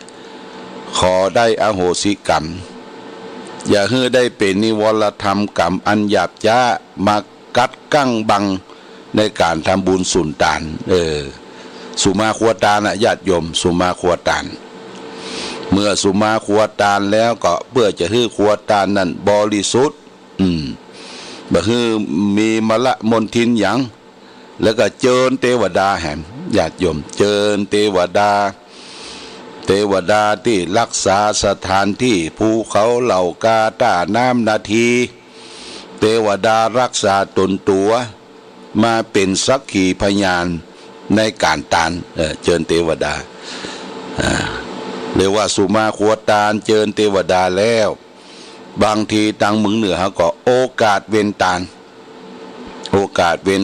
ห้ำของกินของทานที่ได้มาโดยความบริสุทธิ์ใจส่วนหนึ่งก็จะได้ทานถึงพระพุทธพระธรรมพระสงฆ์พระรัตนตรัยแล้วก็ส่วนหนึ่งก็บ่งบอกทานไปถึงคนที่ได้ล้มหายตายจากหรือคนที่เป็นประธานจัดงานให้ได้เสวยให้ได้รับส่วนกุศลปัจจัยของกินของทานนั้นเพราะอาจารย์ถ้าโอกาสเว้นทานแล้วถ้าโดยมัคคะตามภาษาบาลีตามภาษาบาลีกล่าวแล้วว่าไปจะนั้นเปิ้นกบะถวายละทางเมืองเหนือเนี่ยนะถ้าโอกาสเว้นทานกบะถวายถ้าจะถวายก็ว่านะโมสามจบถวายไตรยทานถวายวัตถุทานต่างๆได้กล่าวบ่งบอกและว่ามีความพร้อมเพียงกันที่จะยกประเคนยกทานอันนี้ก็คือทำให้มันบริสุทธิ์สุมาครัวตานจากการกระทำด้วยกายกัมมังวจีกัมมังมโนกัมมังสันจิจะโตสังอสันจิจะโตสังด้วยความตั้งใจก็ดีด้วยความบ่ตั้งใจก็ดีเพื่อขอขมาลาโทษโทสะหรือเวลาห่อเข้าห่อปลาแนบเนื้ออย่างต่างๆเนี่ยลูกให้อ้อนอยากกินนั่นกินนี่เนี่ยญาติโยมมันจังมีลูกแต่ก่อนเปิ้นแห่ห่อขนมจ๊อกลูกก็อยากจะกินไส้ขนมจ๊อกอยากจะกินนั่นกินนี่ออดอ้อนอยากกินตัวบางทีก็ได้กล่าวได้ว่าได้ทอเป็นกรรมอันบดีทางเมืองเหนือถือว่ากายะกัมมังวจีกัมมังมโนกัมมังทวารทั้งสามเนี่ยฮื้อได้ปฏิบัติดีเนี่ยญาติโยมเด้อกายทวารวจีทวารมโนทวารกายทวารทางกายคือได้ปฏิบัติประตูเนี่ยคือเปิดช่องได้ทางที่ดีเข้าวจีทวารทางวาจาคือเปิดช่องทางวาจาอันเป็นสิ่งที่เป็นกุศลเข้ามโนทวารคือความคิดตั้งใจเปิดช่องในทางที่ดีเข้าเปิดประตูรับทางกายทางวาจาทางใจถ้าเราเปิดประตูทางกายทำดีเนี่ยญาติโยมก็คือกายกรรม3ก็คือเว้นจากการฆ่าสัตว์ เว้นจากการลักทรัพย์เว้นจากการประพฤติผิดในกามข้อกามเมในส่วนที่เป็นกุศลก็คือทำเว้นเวรมณีเว้นจากสิ่งเหล่านี้เว้นจากการทำความชั่วฆ่าสัตว์ตัดชีวิตลักเล็กขโมยน้อยยิบโฉยของบุคคลอื่นและก็เว้นคิดนอกอกนอกใจที่รักษามีเมียแปลงของตนเองนี่กายกรรมสามต่างคือเว้นบ่เปิดช่องบ่เปิดประตูในทางความชั่วที่จะเข้ามาสุมรุมกุ้มอยู่ในจิตในใจ โอ้ที่เดือดร้อนวุ่นวายเต้ามาหันถึงวันเนี่ยพอเขาเปิดประตูฮับลูกญาติโยมเปิดประตูฮับเปิดประตูทางกายเนี่ยเปิดฮับการฆ่าสัตว์แต่ชีวิตเบียดเบียนกันคิดโลภคิดอันเบียดบังช่อฉนข้อฉนคอรับชั่นอย่างต่างๆนี่ทางกายแล้วก็คิดหันเปิ้นงามน้อยบ่ได้หันเปิ้นหล่อน้อยบ่ได้หันเปิ้นอู้ดีน้อยบ่ได้เนี่ยเปิดประตูช่องทางข้อกามเมยินดีที่จะไปเล่นจู้สู่นางทำความผิดทางกายเมื่อเปิดช่องทางบดีเกิดขึ้นเนี่ยก็ทำให้เกิดความทุกข์ละมันไปปรุงที่จิตใจปุ่นญาติโยมจิตใจเป็นส่วนกลางเนี่ยคนทุกข์คนยากคนลำบากปัญหาเกิดขึ้นถึงวันนี่ก็เพราะเปิดประตูกายเปิดประตูกายเปิดประตูทางวจีทวารทางวาจานี่ก็คือถึงวันก็บ่ใครทำอย่างให้มันเป็นประโยชน์ต่อใดเปิดประตูทางวาจาเป็นคนพูดเท็จเป็นคนพูดส่อเสียดเป็นคนพูดคำหยาบเป็นคนพูดเพ้อเจ้อเหลวไหลไร้สาระญาติโยมปากแจ้วันค่ำเอาเรื่องคนนั่นเรื่องคนนี้ไปถามไปถามเลยหูหมดอะญาติโยมแต่ตัวเองแก้ไขตัวเองยังบ่ได้เนาะยังบ่ได้ถ้าไปถามอย่างแบบนักข่าวช่อง7ช่องอย่างต่างๆนี่ญาติโยมศูนย์รวมข่าวนี่ก็คือทางวจีทวารเปิดช่องเข้ามารับรู้เรื่องทั้งหมดนะญาติโยมรับรู้เรื่องทั้งหมดพูดเท็จพูดส่อเสียดพูดคำหยาบอันนี้ก็พึงไว้ตืดไว้แต่เปิ้นเล่ากันอู้กันถ้าไปฟังแล้วมันบ่เข้าท่านี่อย่าบ่ต้องเข้าไปญาติโยมปลีกตัวออกมาเดี๋ยวเขาจะถูกว่าเป็นคนขี้เหล้าขี้ยาขี้สาธยายเปิดประตูตังวาจาเกิดขึ้นมันก็ทำให้เกิดความเดือดร้อนเกิดความทุกข์ปัญหาเกิดขึ้นปรุงแต่งในจิตในใจเขานี่เป็นประการที่สองวจีทวารมโนทวารคือเกิดขึ้นทางใจนี่ใจมันคิดนะใจมันคิดโลภอยากได้ของคนอื่นเขาคิดพยาบาทปองร้ายเขาคิดจังคนนั่นจังคนนี้ความคิดเนี่ยญาติโยมแม้แต่ไปหันเปิ้นเตื้อเดียวไอ้นี่มันบ่ถูกตาพอมันคิดอยู่ในใจละญาติโยมนะมันบ่ถูกตาบ่ถูกใจเขาเดี๋ยวว่าคิดคำเดียวไปละคิดพยาบาทคิดจังคนนั้นคนนี้และเห็นผิดไปตามทำนองครองธรรมคือเห็นว่าทำดีบ่ได้ดีทำชั่วได้ดีเป็นต้นอันนี้ญาติโยมต้องเข้าใจทำดีทำชั่วนะมันอยู่ที่ใจเด้ออยู่ที่ใจเฮาบางคนก็บอกว่าทำดีได้ดีมีที่ไหนทำชั่วได้ดีมีถมไปนี่ไปคิดอยู่ในใจว่าทำดีถึงวันเนี่ยญาติโยม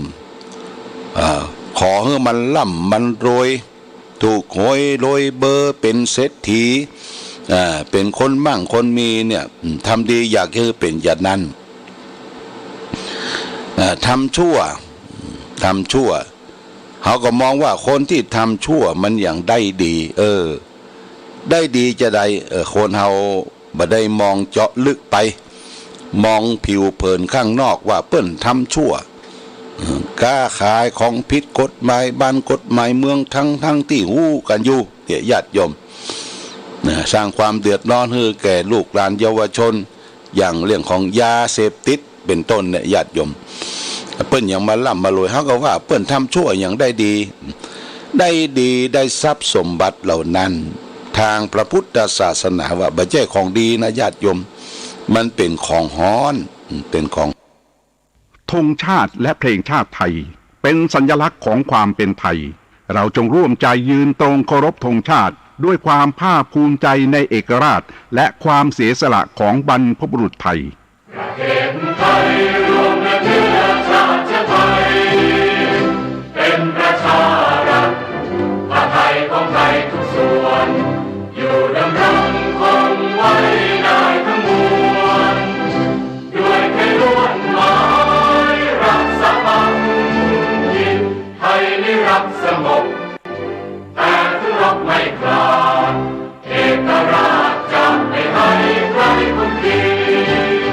สละเลือดทุกอย่างเป็นชาติไทยพลังประเทศชาติไทยก็เวทีชัยชโย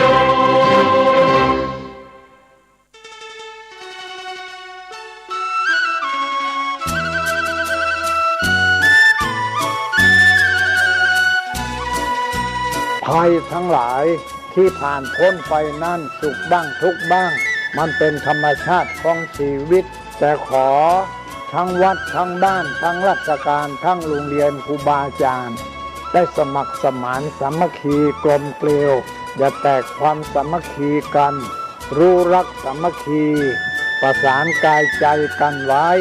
เพราะประเทศไทยพระพุทธศาสนาเป็นศาสนาประจำชาติไทยเพราะฉะนั้นคนไทยมีคุณธรรมประจำใจประจำกายรักษากายวาจาใจให้เจริญมั่นคงเพื่อเป็นการผูกสัมพันธไมตรีโดยพรหมวิหารธรรมคือให้มีเมตตาปราณีเอื้ออารีซึ่งกันและกันไว้จะแตกความสามัคคีกันให้สัมพันธ์กายสัมพันธ์ใจในกันและกันไว้อย่าแตกความสามัคคีประเทศชาติเราก็เจริญมั่นคงเศรษฐกิจเราก็เจริญมั่นคงสังคมเราก็เจริญมั่นคง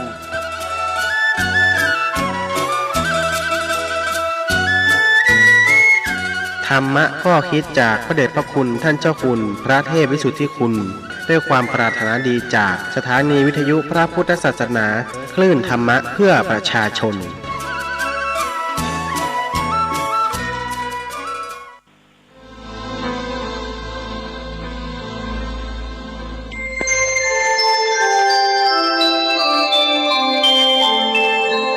ขณะนี้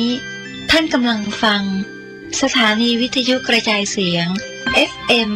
104.5 เมกะเฮิรตซ์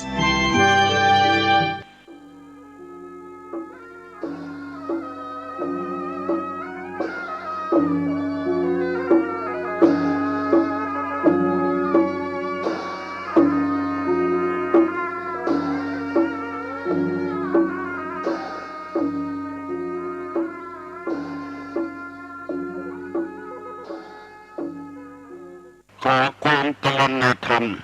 และความผาสุกทางใจจงได้บังเกิดมีกับ ท่านสาธุชนคนดีทุกท่านพร้อมกันนี้เวลานี้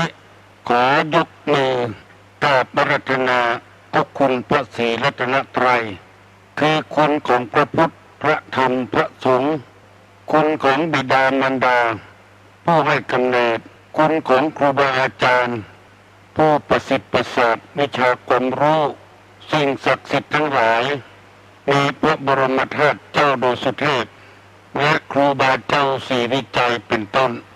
ขอกราบอาราธนาเจริญจวนมาปกปักรักษาพ่อแม่พี่น้องปู่ย่าตายายปู่อ้อยแม่อ้อยพี่ป้าน้าอาศรัทธาสนิบาลตันเข้าลูกเต้าหลานเหลนป้าหนอนป้าน้อยทุกคนทุกท่านที่ได้มาปกปักรักษาท่านทั้งหลายที่มีความสุขกายและสุขใจเหมือนกันกูคู่กูคนตลอดกาลนาน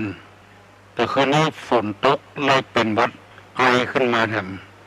กับท่านสาธุชนทั้งหลายกูคนมันเป็นไปคนเดียวมันไม่ได้แต่งไม่ได้แปลงเอาก่อนที่จะได้ดำเนินรายการต่อไปนั้นขอเชิญชวนมวลท่าน มิตรแก้วสหายคำญาติธรรมทั้งหลายได้ไหว้พระเจ้าพระธรรมพระสงฆ์เอามาเป็นสาระเป็นที่พึ่งเพื่อเป็นสิริมงคลกับตัวกับครอบครัวและสังคมต่อไปพร้อมใจกันเนอะอะระหังสัมมาสัมพุทโธภควาพุทธังภควันตังอภิวาเทมิลาภสวากขาโตภควตาธัมโมธัมมังนัมมัสสามิกราบสุปฏิปันโนภควโตสาวกสังโฆสังฆังนะมามิกราบพันธมยังพุทธัสสะภควโตบุปาภะคณมะกะลังกะโลมะเสนะโมตัสสะภะคะวะโตอะระหะโตสัมมาสัมพุทธัสสะนะโมตัสสะภะคะวะโตอะระหะโตสัมมาสัมพุทธัสสะนะโมตัสสะภะคะวะโตอะระหะโตสัมมาสัมพุทธัสสะพุทธังสรณังคัจฉามิธัมมังสรณังคัจฉามิสังฆังสรณังคัจฉามิตุติยัมปิพุทธังสรณังคัจฉามิตุติยัมปิธัมมังสรณังคัจฉามิตุติยัมปิสังฆังสรณังคัจฉามิตติยัมปิพุทธังสรณังคัจฉามิตติยัมปิธัมมังสรณังคัจฉามิตติยัมปิสังฆังสรณังคัจฉามิอิติปิโสภะคะวะอะระหังสัมมาสัมพุทโธวิชชาจารณะสัมปันโนสุขโตโลกวิทูอนุตตโลปุริสะธรรมสารถิสัทธาเทวะมนุษย์สานังพุทโธภควาติ สวากขาโตภควตาธัมโมสันติติโกอากาลิโกเอหิปัสสิโกโอปนะยิโกปัจจัตตังเวทิตโพวินโยหิเตโสปฏิปันโนภควโตสาวกสังโฆอุจุปฏิปันโนภควโตสาวกสังโฆญาญาปฏิปันโนภควโตสาวกสังโฆสามิจิปฏิปันโนภควโตสาวกสังโฆญาติตังจัตตาลิปุริสะยุคานิอัฏฐาปุริสะปุคลาเอสะภควโตสาวกสังโฆอาหุไนโยปาหุไนโยทักขิไนโยอัญจลิกาลนิโยอนุตตะลังปุญญเขตังโลกัสสติกราบหนึ่งกราบสองกราบสามได้ไหว้พระเจ้าไหว้พระธรรมไหว้พระสงฆ์เป็นสาระเป็นที่พึ่งเพื่อให้เป็นสิริมงคลแล้วต่อไปนี้เกียมตัวเกียมใจพร้อมใจกันฟังธรรมะอันเป็นคำสอนในทางพระพุทธศาสนาหลังจาก6:00 นไปแล้วตุลงจะเปิดโอกาสให้พี่ให้น้องพ่อเฒ่าแม่เฒ่าบุ้ยแม่อุ้ยลูกเต้าหลานเหลนได้สนทนาได้ตอบปัญหากันกับตุลงระยะนี้ก็พยายามฟังไปก่อนพวกนี้เป็นคำสอนมีหลายคนบอกว่าตั้งแต่ฟังตุลงมากุเจ้านี่ใจเย็นลงไปแล้วก็ม่วนใจตอยครอบครัวก็เย็นลงไป ถ้าทำอย่างใดอย่างนี้ตลอดไปก็ดีแล้วคนเรานี่มันบ่มีอย่างแล้วครอบครัวเดียวกันผัวเมียกันลูกเต้ากับพ่อกับแม่พ่อเมียแม่เมียพ่อผัวแม่ผัวไปหน้างอคอหักใส่กันมันมีความสุขพยายามวันนี้บ่มีเหตุการณ์อย่างเกิดขึ้นในบ้านในจองของเรามันก็แล้วไปวันละวันพวกมาแถมตื่นมาแถมก็ต่างคนต่างเงียบเวียกเงียบการของไปของมันมาหาเหตุมาหาเรื่องผัวมาหาเรื่องใส่เมียเมียมาหาเรื่องใส่ผัวครูบาอาจารย์มาหาเรื่องใส่ลูกศิษย์ลูกหาต่างคนต่างมาหาเรื่องหาราวก็ใส่กันมันก็มีความโศกมาเป็นวันเป็นวันทางพระพุทธศาสนานี่สอนให้คนมีความสุขบ่ให้มีความทุกข์พยายามแปลงอกแปลงใจเข้าหากันไม่ว่าจะเป็นภัยก็ตามแปลงอกแปลงใจเข้ากันอู้กันลงส่งกันปองเขาเคยอู้บ่ม่วนใส่เมียอู้บ่ม่วนใส่ผัวก็แปลงอกแปลงใจมันบังคับได้จิตใจเขานี่คนอื่นบังคับบ่ได้วันนี้จะเอากรรมบะเก่าสุภาษิตมาเล่าให้พี่น้องทั้งหลายฟังถ้ามาแปลเป็นคำสอนแล้วก็จัดดีจัดม่วนโบราณเป็นว่าไม้อ่อนบ่ฮ้อนหักคนวักงูอ่อนย่อมอ่อนน้อมไม้อ่อนบ่ฮ้อนหักคนวักย่อมอ่อนน้อมหมายความว่าอย่างไรลมพัดประวานี่กิ่งไม้แข็งๆนี่หักปูดลงไม้อ่อนๆอย่างใบคานี่มันลู่ไปตามลมมาหักสักใบอันนี้เป็นคำสอนเพราะว่าคนเราเนี่ยถ้าคนฉลาดย่อมอ่อนน้อมถ่อมตนคนบ่ฉลาดนี่คนบ่ฉลาดคือคนจะใดก็เป็นแบบคนเดียวย่อมอวดตนบ่ถ่อมตนเอาตัวดีตลอดเวลาบ่อ่อนเอ็นบ่ผ่อนท่านสาธุชนทั้งหลายเหตุการณ์ตั้งวันนี้เราจะหันเป็นตัวอย่างได้ดีที่สุด เพราะว่าไม้บ่อ่อนวันข้างหน้าจะเป็นจะได้บ่ฮู้ถ้าอ่อนโยนอ่อนตนไปตามนั้นไผว่าก็บ่ฟังมันจะหักจะก้นวันใดวันหนึ่งถ้าอ่อนโยนไปตามกันอย่างป่านนี้ก็ยุติเรื่องราวแล้วเอาคนไปเสียเวลาหิหาค้าขาย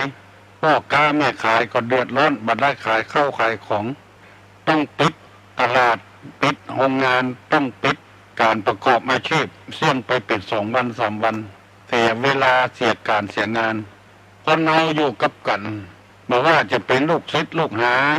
จะเป็นลูกของพ่อของแม่เป็นเมียของผัวของเมียเป็นลูกจ้างนายจ้างอ่อนโยนผ่อนปลนให้กันบ้างจะไปเอาลักเกณฑ์เป็นเกณฑ์มันจะหักกังคันมันจะเดือดร้อนโบราณเป็นว่าไม้อ่อนบ่ฮ้อนหักคนรักย่อมถ่อมตนคนที่บรรลุมีอวดตัวอู้กำใดก็เป็น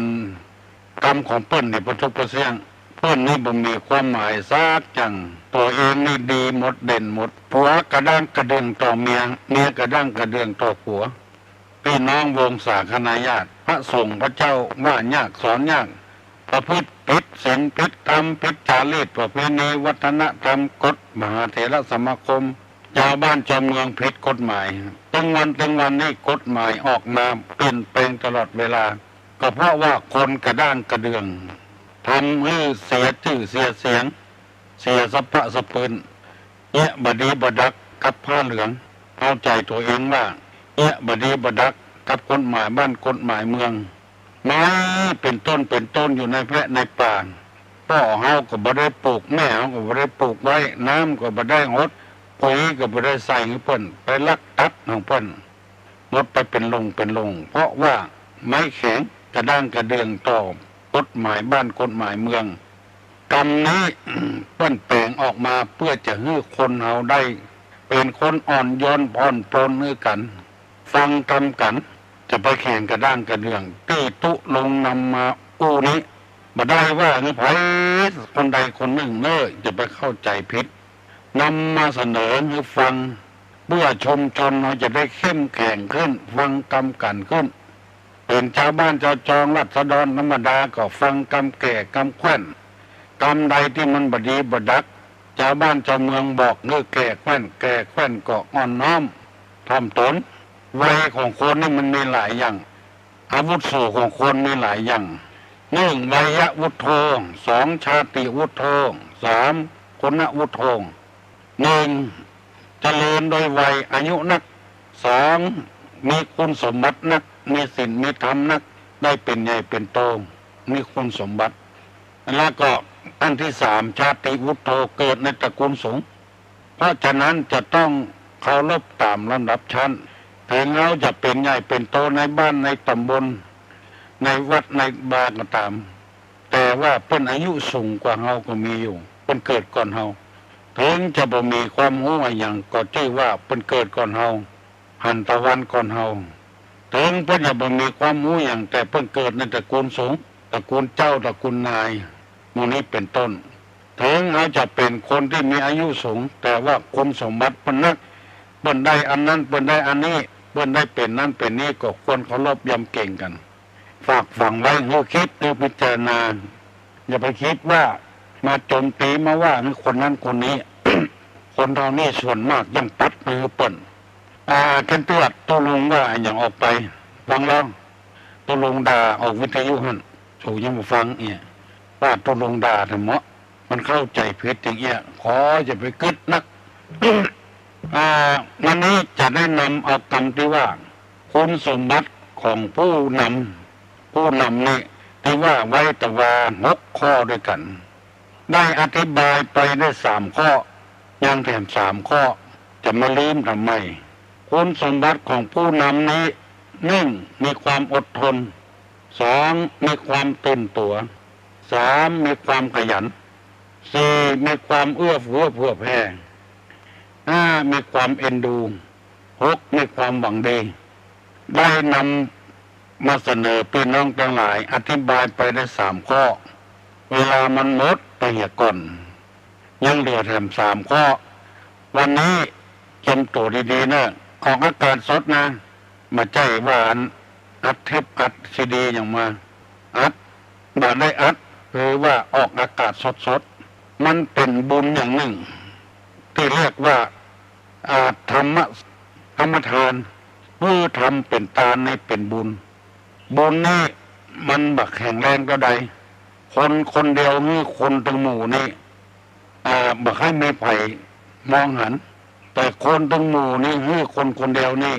อันนี้ส่งแหงเพราะฉะนั้นตุลงบ่ได้หวังอย่างนี้คนได้อวดได้อ้างเพราะทำหน้าที่ของเราถึงว่าอันนี้ส่งมันจะน้อยแต่ว่าเราได้รับผลประโยชน์ก็คือบุญได้ศึกษามาแล้ว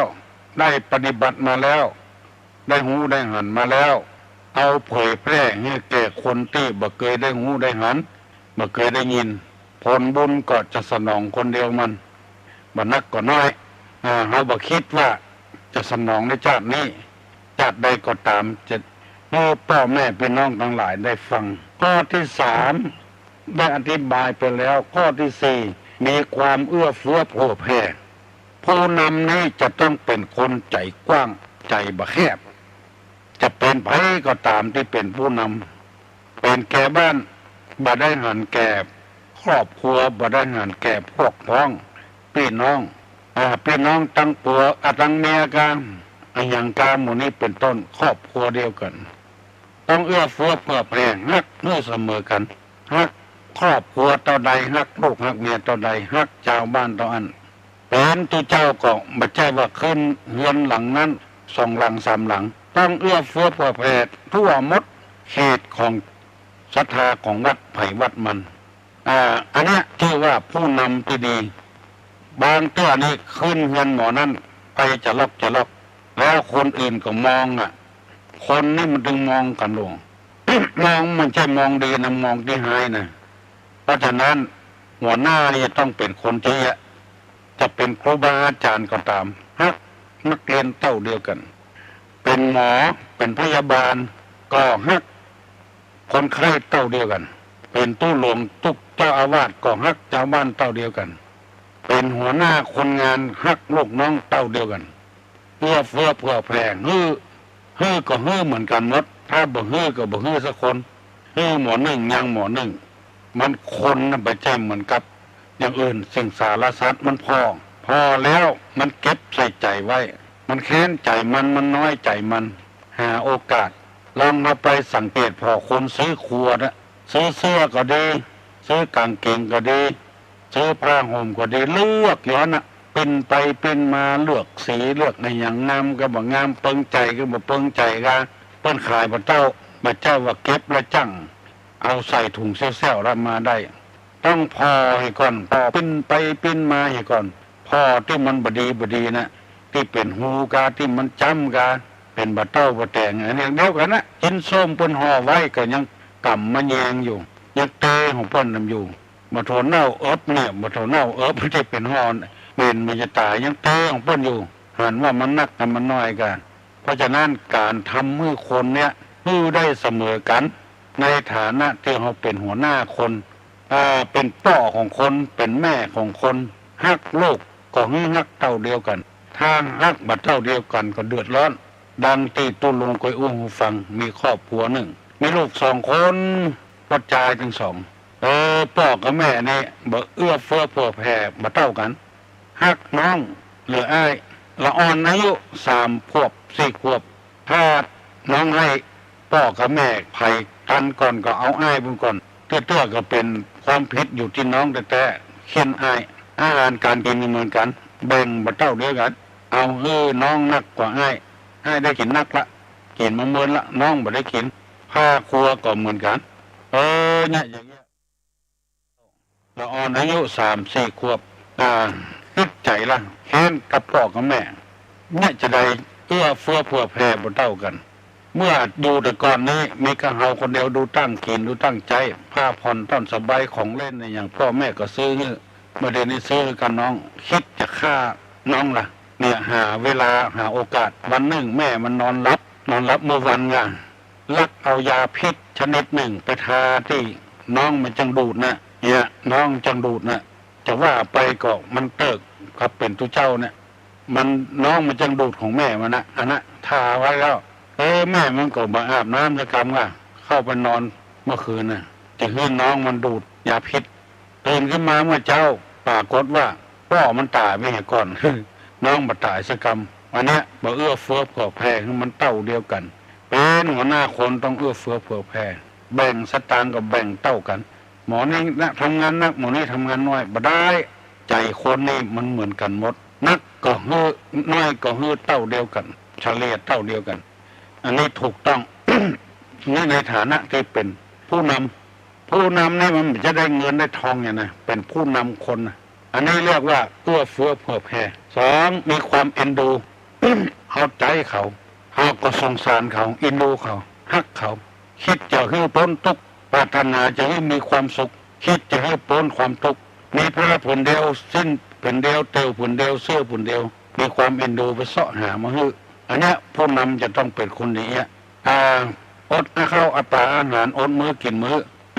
เป็นแต่บ้านเป็นแฟนจะต้องพอลูกน้องไม่ใช่ปล่อยให้อดหรืออยากเสาะไปขอผ้าตัวผ้าห่มเสื้อกาผ้าครัวกางมือลูกน้องที่ไหนเพิ่นมีโครงการแจกจ่ายไปขอข้าวขอปลาอาหารเอามาให้ลูกน้องชาวบ้านตัวจองอย่างเงี้ยผู้นำจะต้องเป็นอย่างเงี้ยไม่ใช่ตัวใครตัวมันต้องมีความเอ็นดูมีความสงสารคิดจะให้พ้นทุกข์พ้นยากไปเป็นวันบ่เป็นวัน อันนี้นำมาเสนอพี่น้องทั้งหลายผู้ที่เป็นหัวหน้าคนจะเป็นอะไรอย่างก็ตามเถอะ เป็นหัวหน้าคนแล้วจะต้องเป็นคนที่พอเถอะบุคคลผู้ที่เป็นหัวหน้าดีๆจะต้องเป็นคนที่ฮักเสมอกันมีความเอ็นดูมีความสงสาร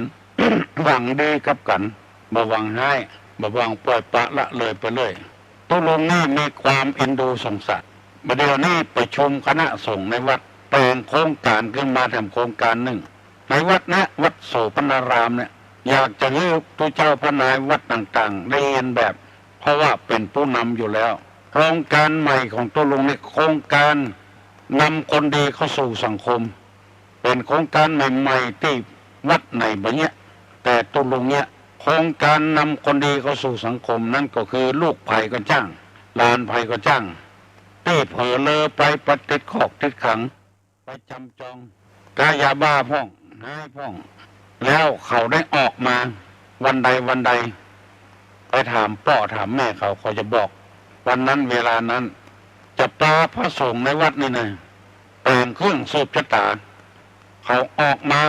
พดน้ำสะเดาะข้อเขา แล้วเอามาสืบชะตาให้เขาออกตอนบ่ายก็สืบชะตาตอนบ่ายออกตอนเช้าก็สืบชะตาตอนเช้าพดน้ำพดเคาะพดภัยให้ก่อนมาเดี๋ยวนี้ได้หลายคนนะต่างวัดในธรรมเนี่ยผู้น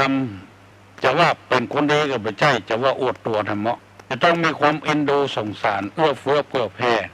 ไม่ใช่ว่าลูกภัยกระจ้างลานภัยกระจ้างถ้าเอาไม่ใช่จำเขาไปถูกข้อถูกขังไม่ใช่ถ้าเอาจ้อยกันเนี้ยอย่างเงี้ยคนดีจะเข้าสู่สังคมนักป้องบัตราบาปของเขายังคบหาสมาคมกับกันอยู่เพื่อเฟื้อเผื่อแผ่กับกันอยู่และมีความเอ็นดูสงสารกันอยู่ที่ตุลงว่ามันนี้บ่ได้มีเจตนาที่จะอวดตัวนะ ขอเอาสิ่งศักดิ์สิทธิ์เป็นพยานคือนำมาเสนอคือหมู่บ้านที่เป็นกำนันผู้ใหญ่บ้านคือเจ้าอาวาสที่เป็นตู้หลวงก็ดีเจ้าสำนักก็ดีสละเวลาสละเงินทองเห็นไหมช่วยนำคนดีเข้าสู่สังคมได้แต่คนหมู่นี้เป็นต้นฝากฝังไว้เนอะอันนี้คืออันนั้นคือสมบัติของผู้นำข้อสุดท้ายมีความหวังดีจะไปหวังให้กับเขาไอ้ยังก็จ้างเด้อตั้งที่นำมาเสนอต่อว่าลูกคนจนจะยังมีโอกาสเป็นเศรษฐีได้ลูกคนชั่วยังมีโอกาสได้เป็นขุนนางอยู่กับพระเจ้าแผ่นดินได้ลูกคนเป็น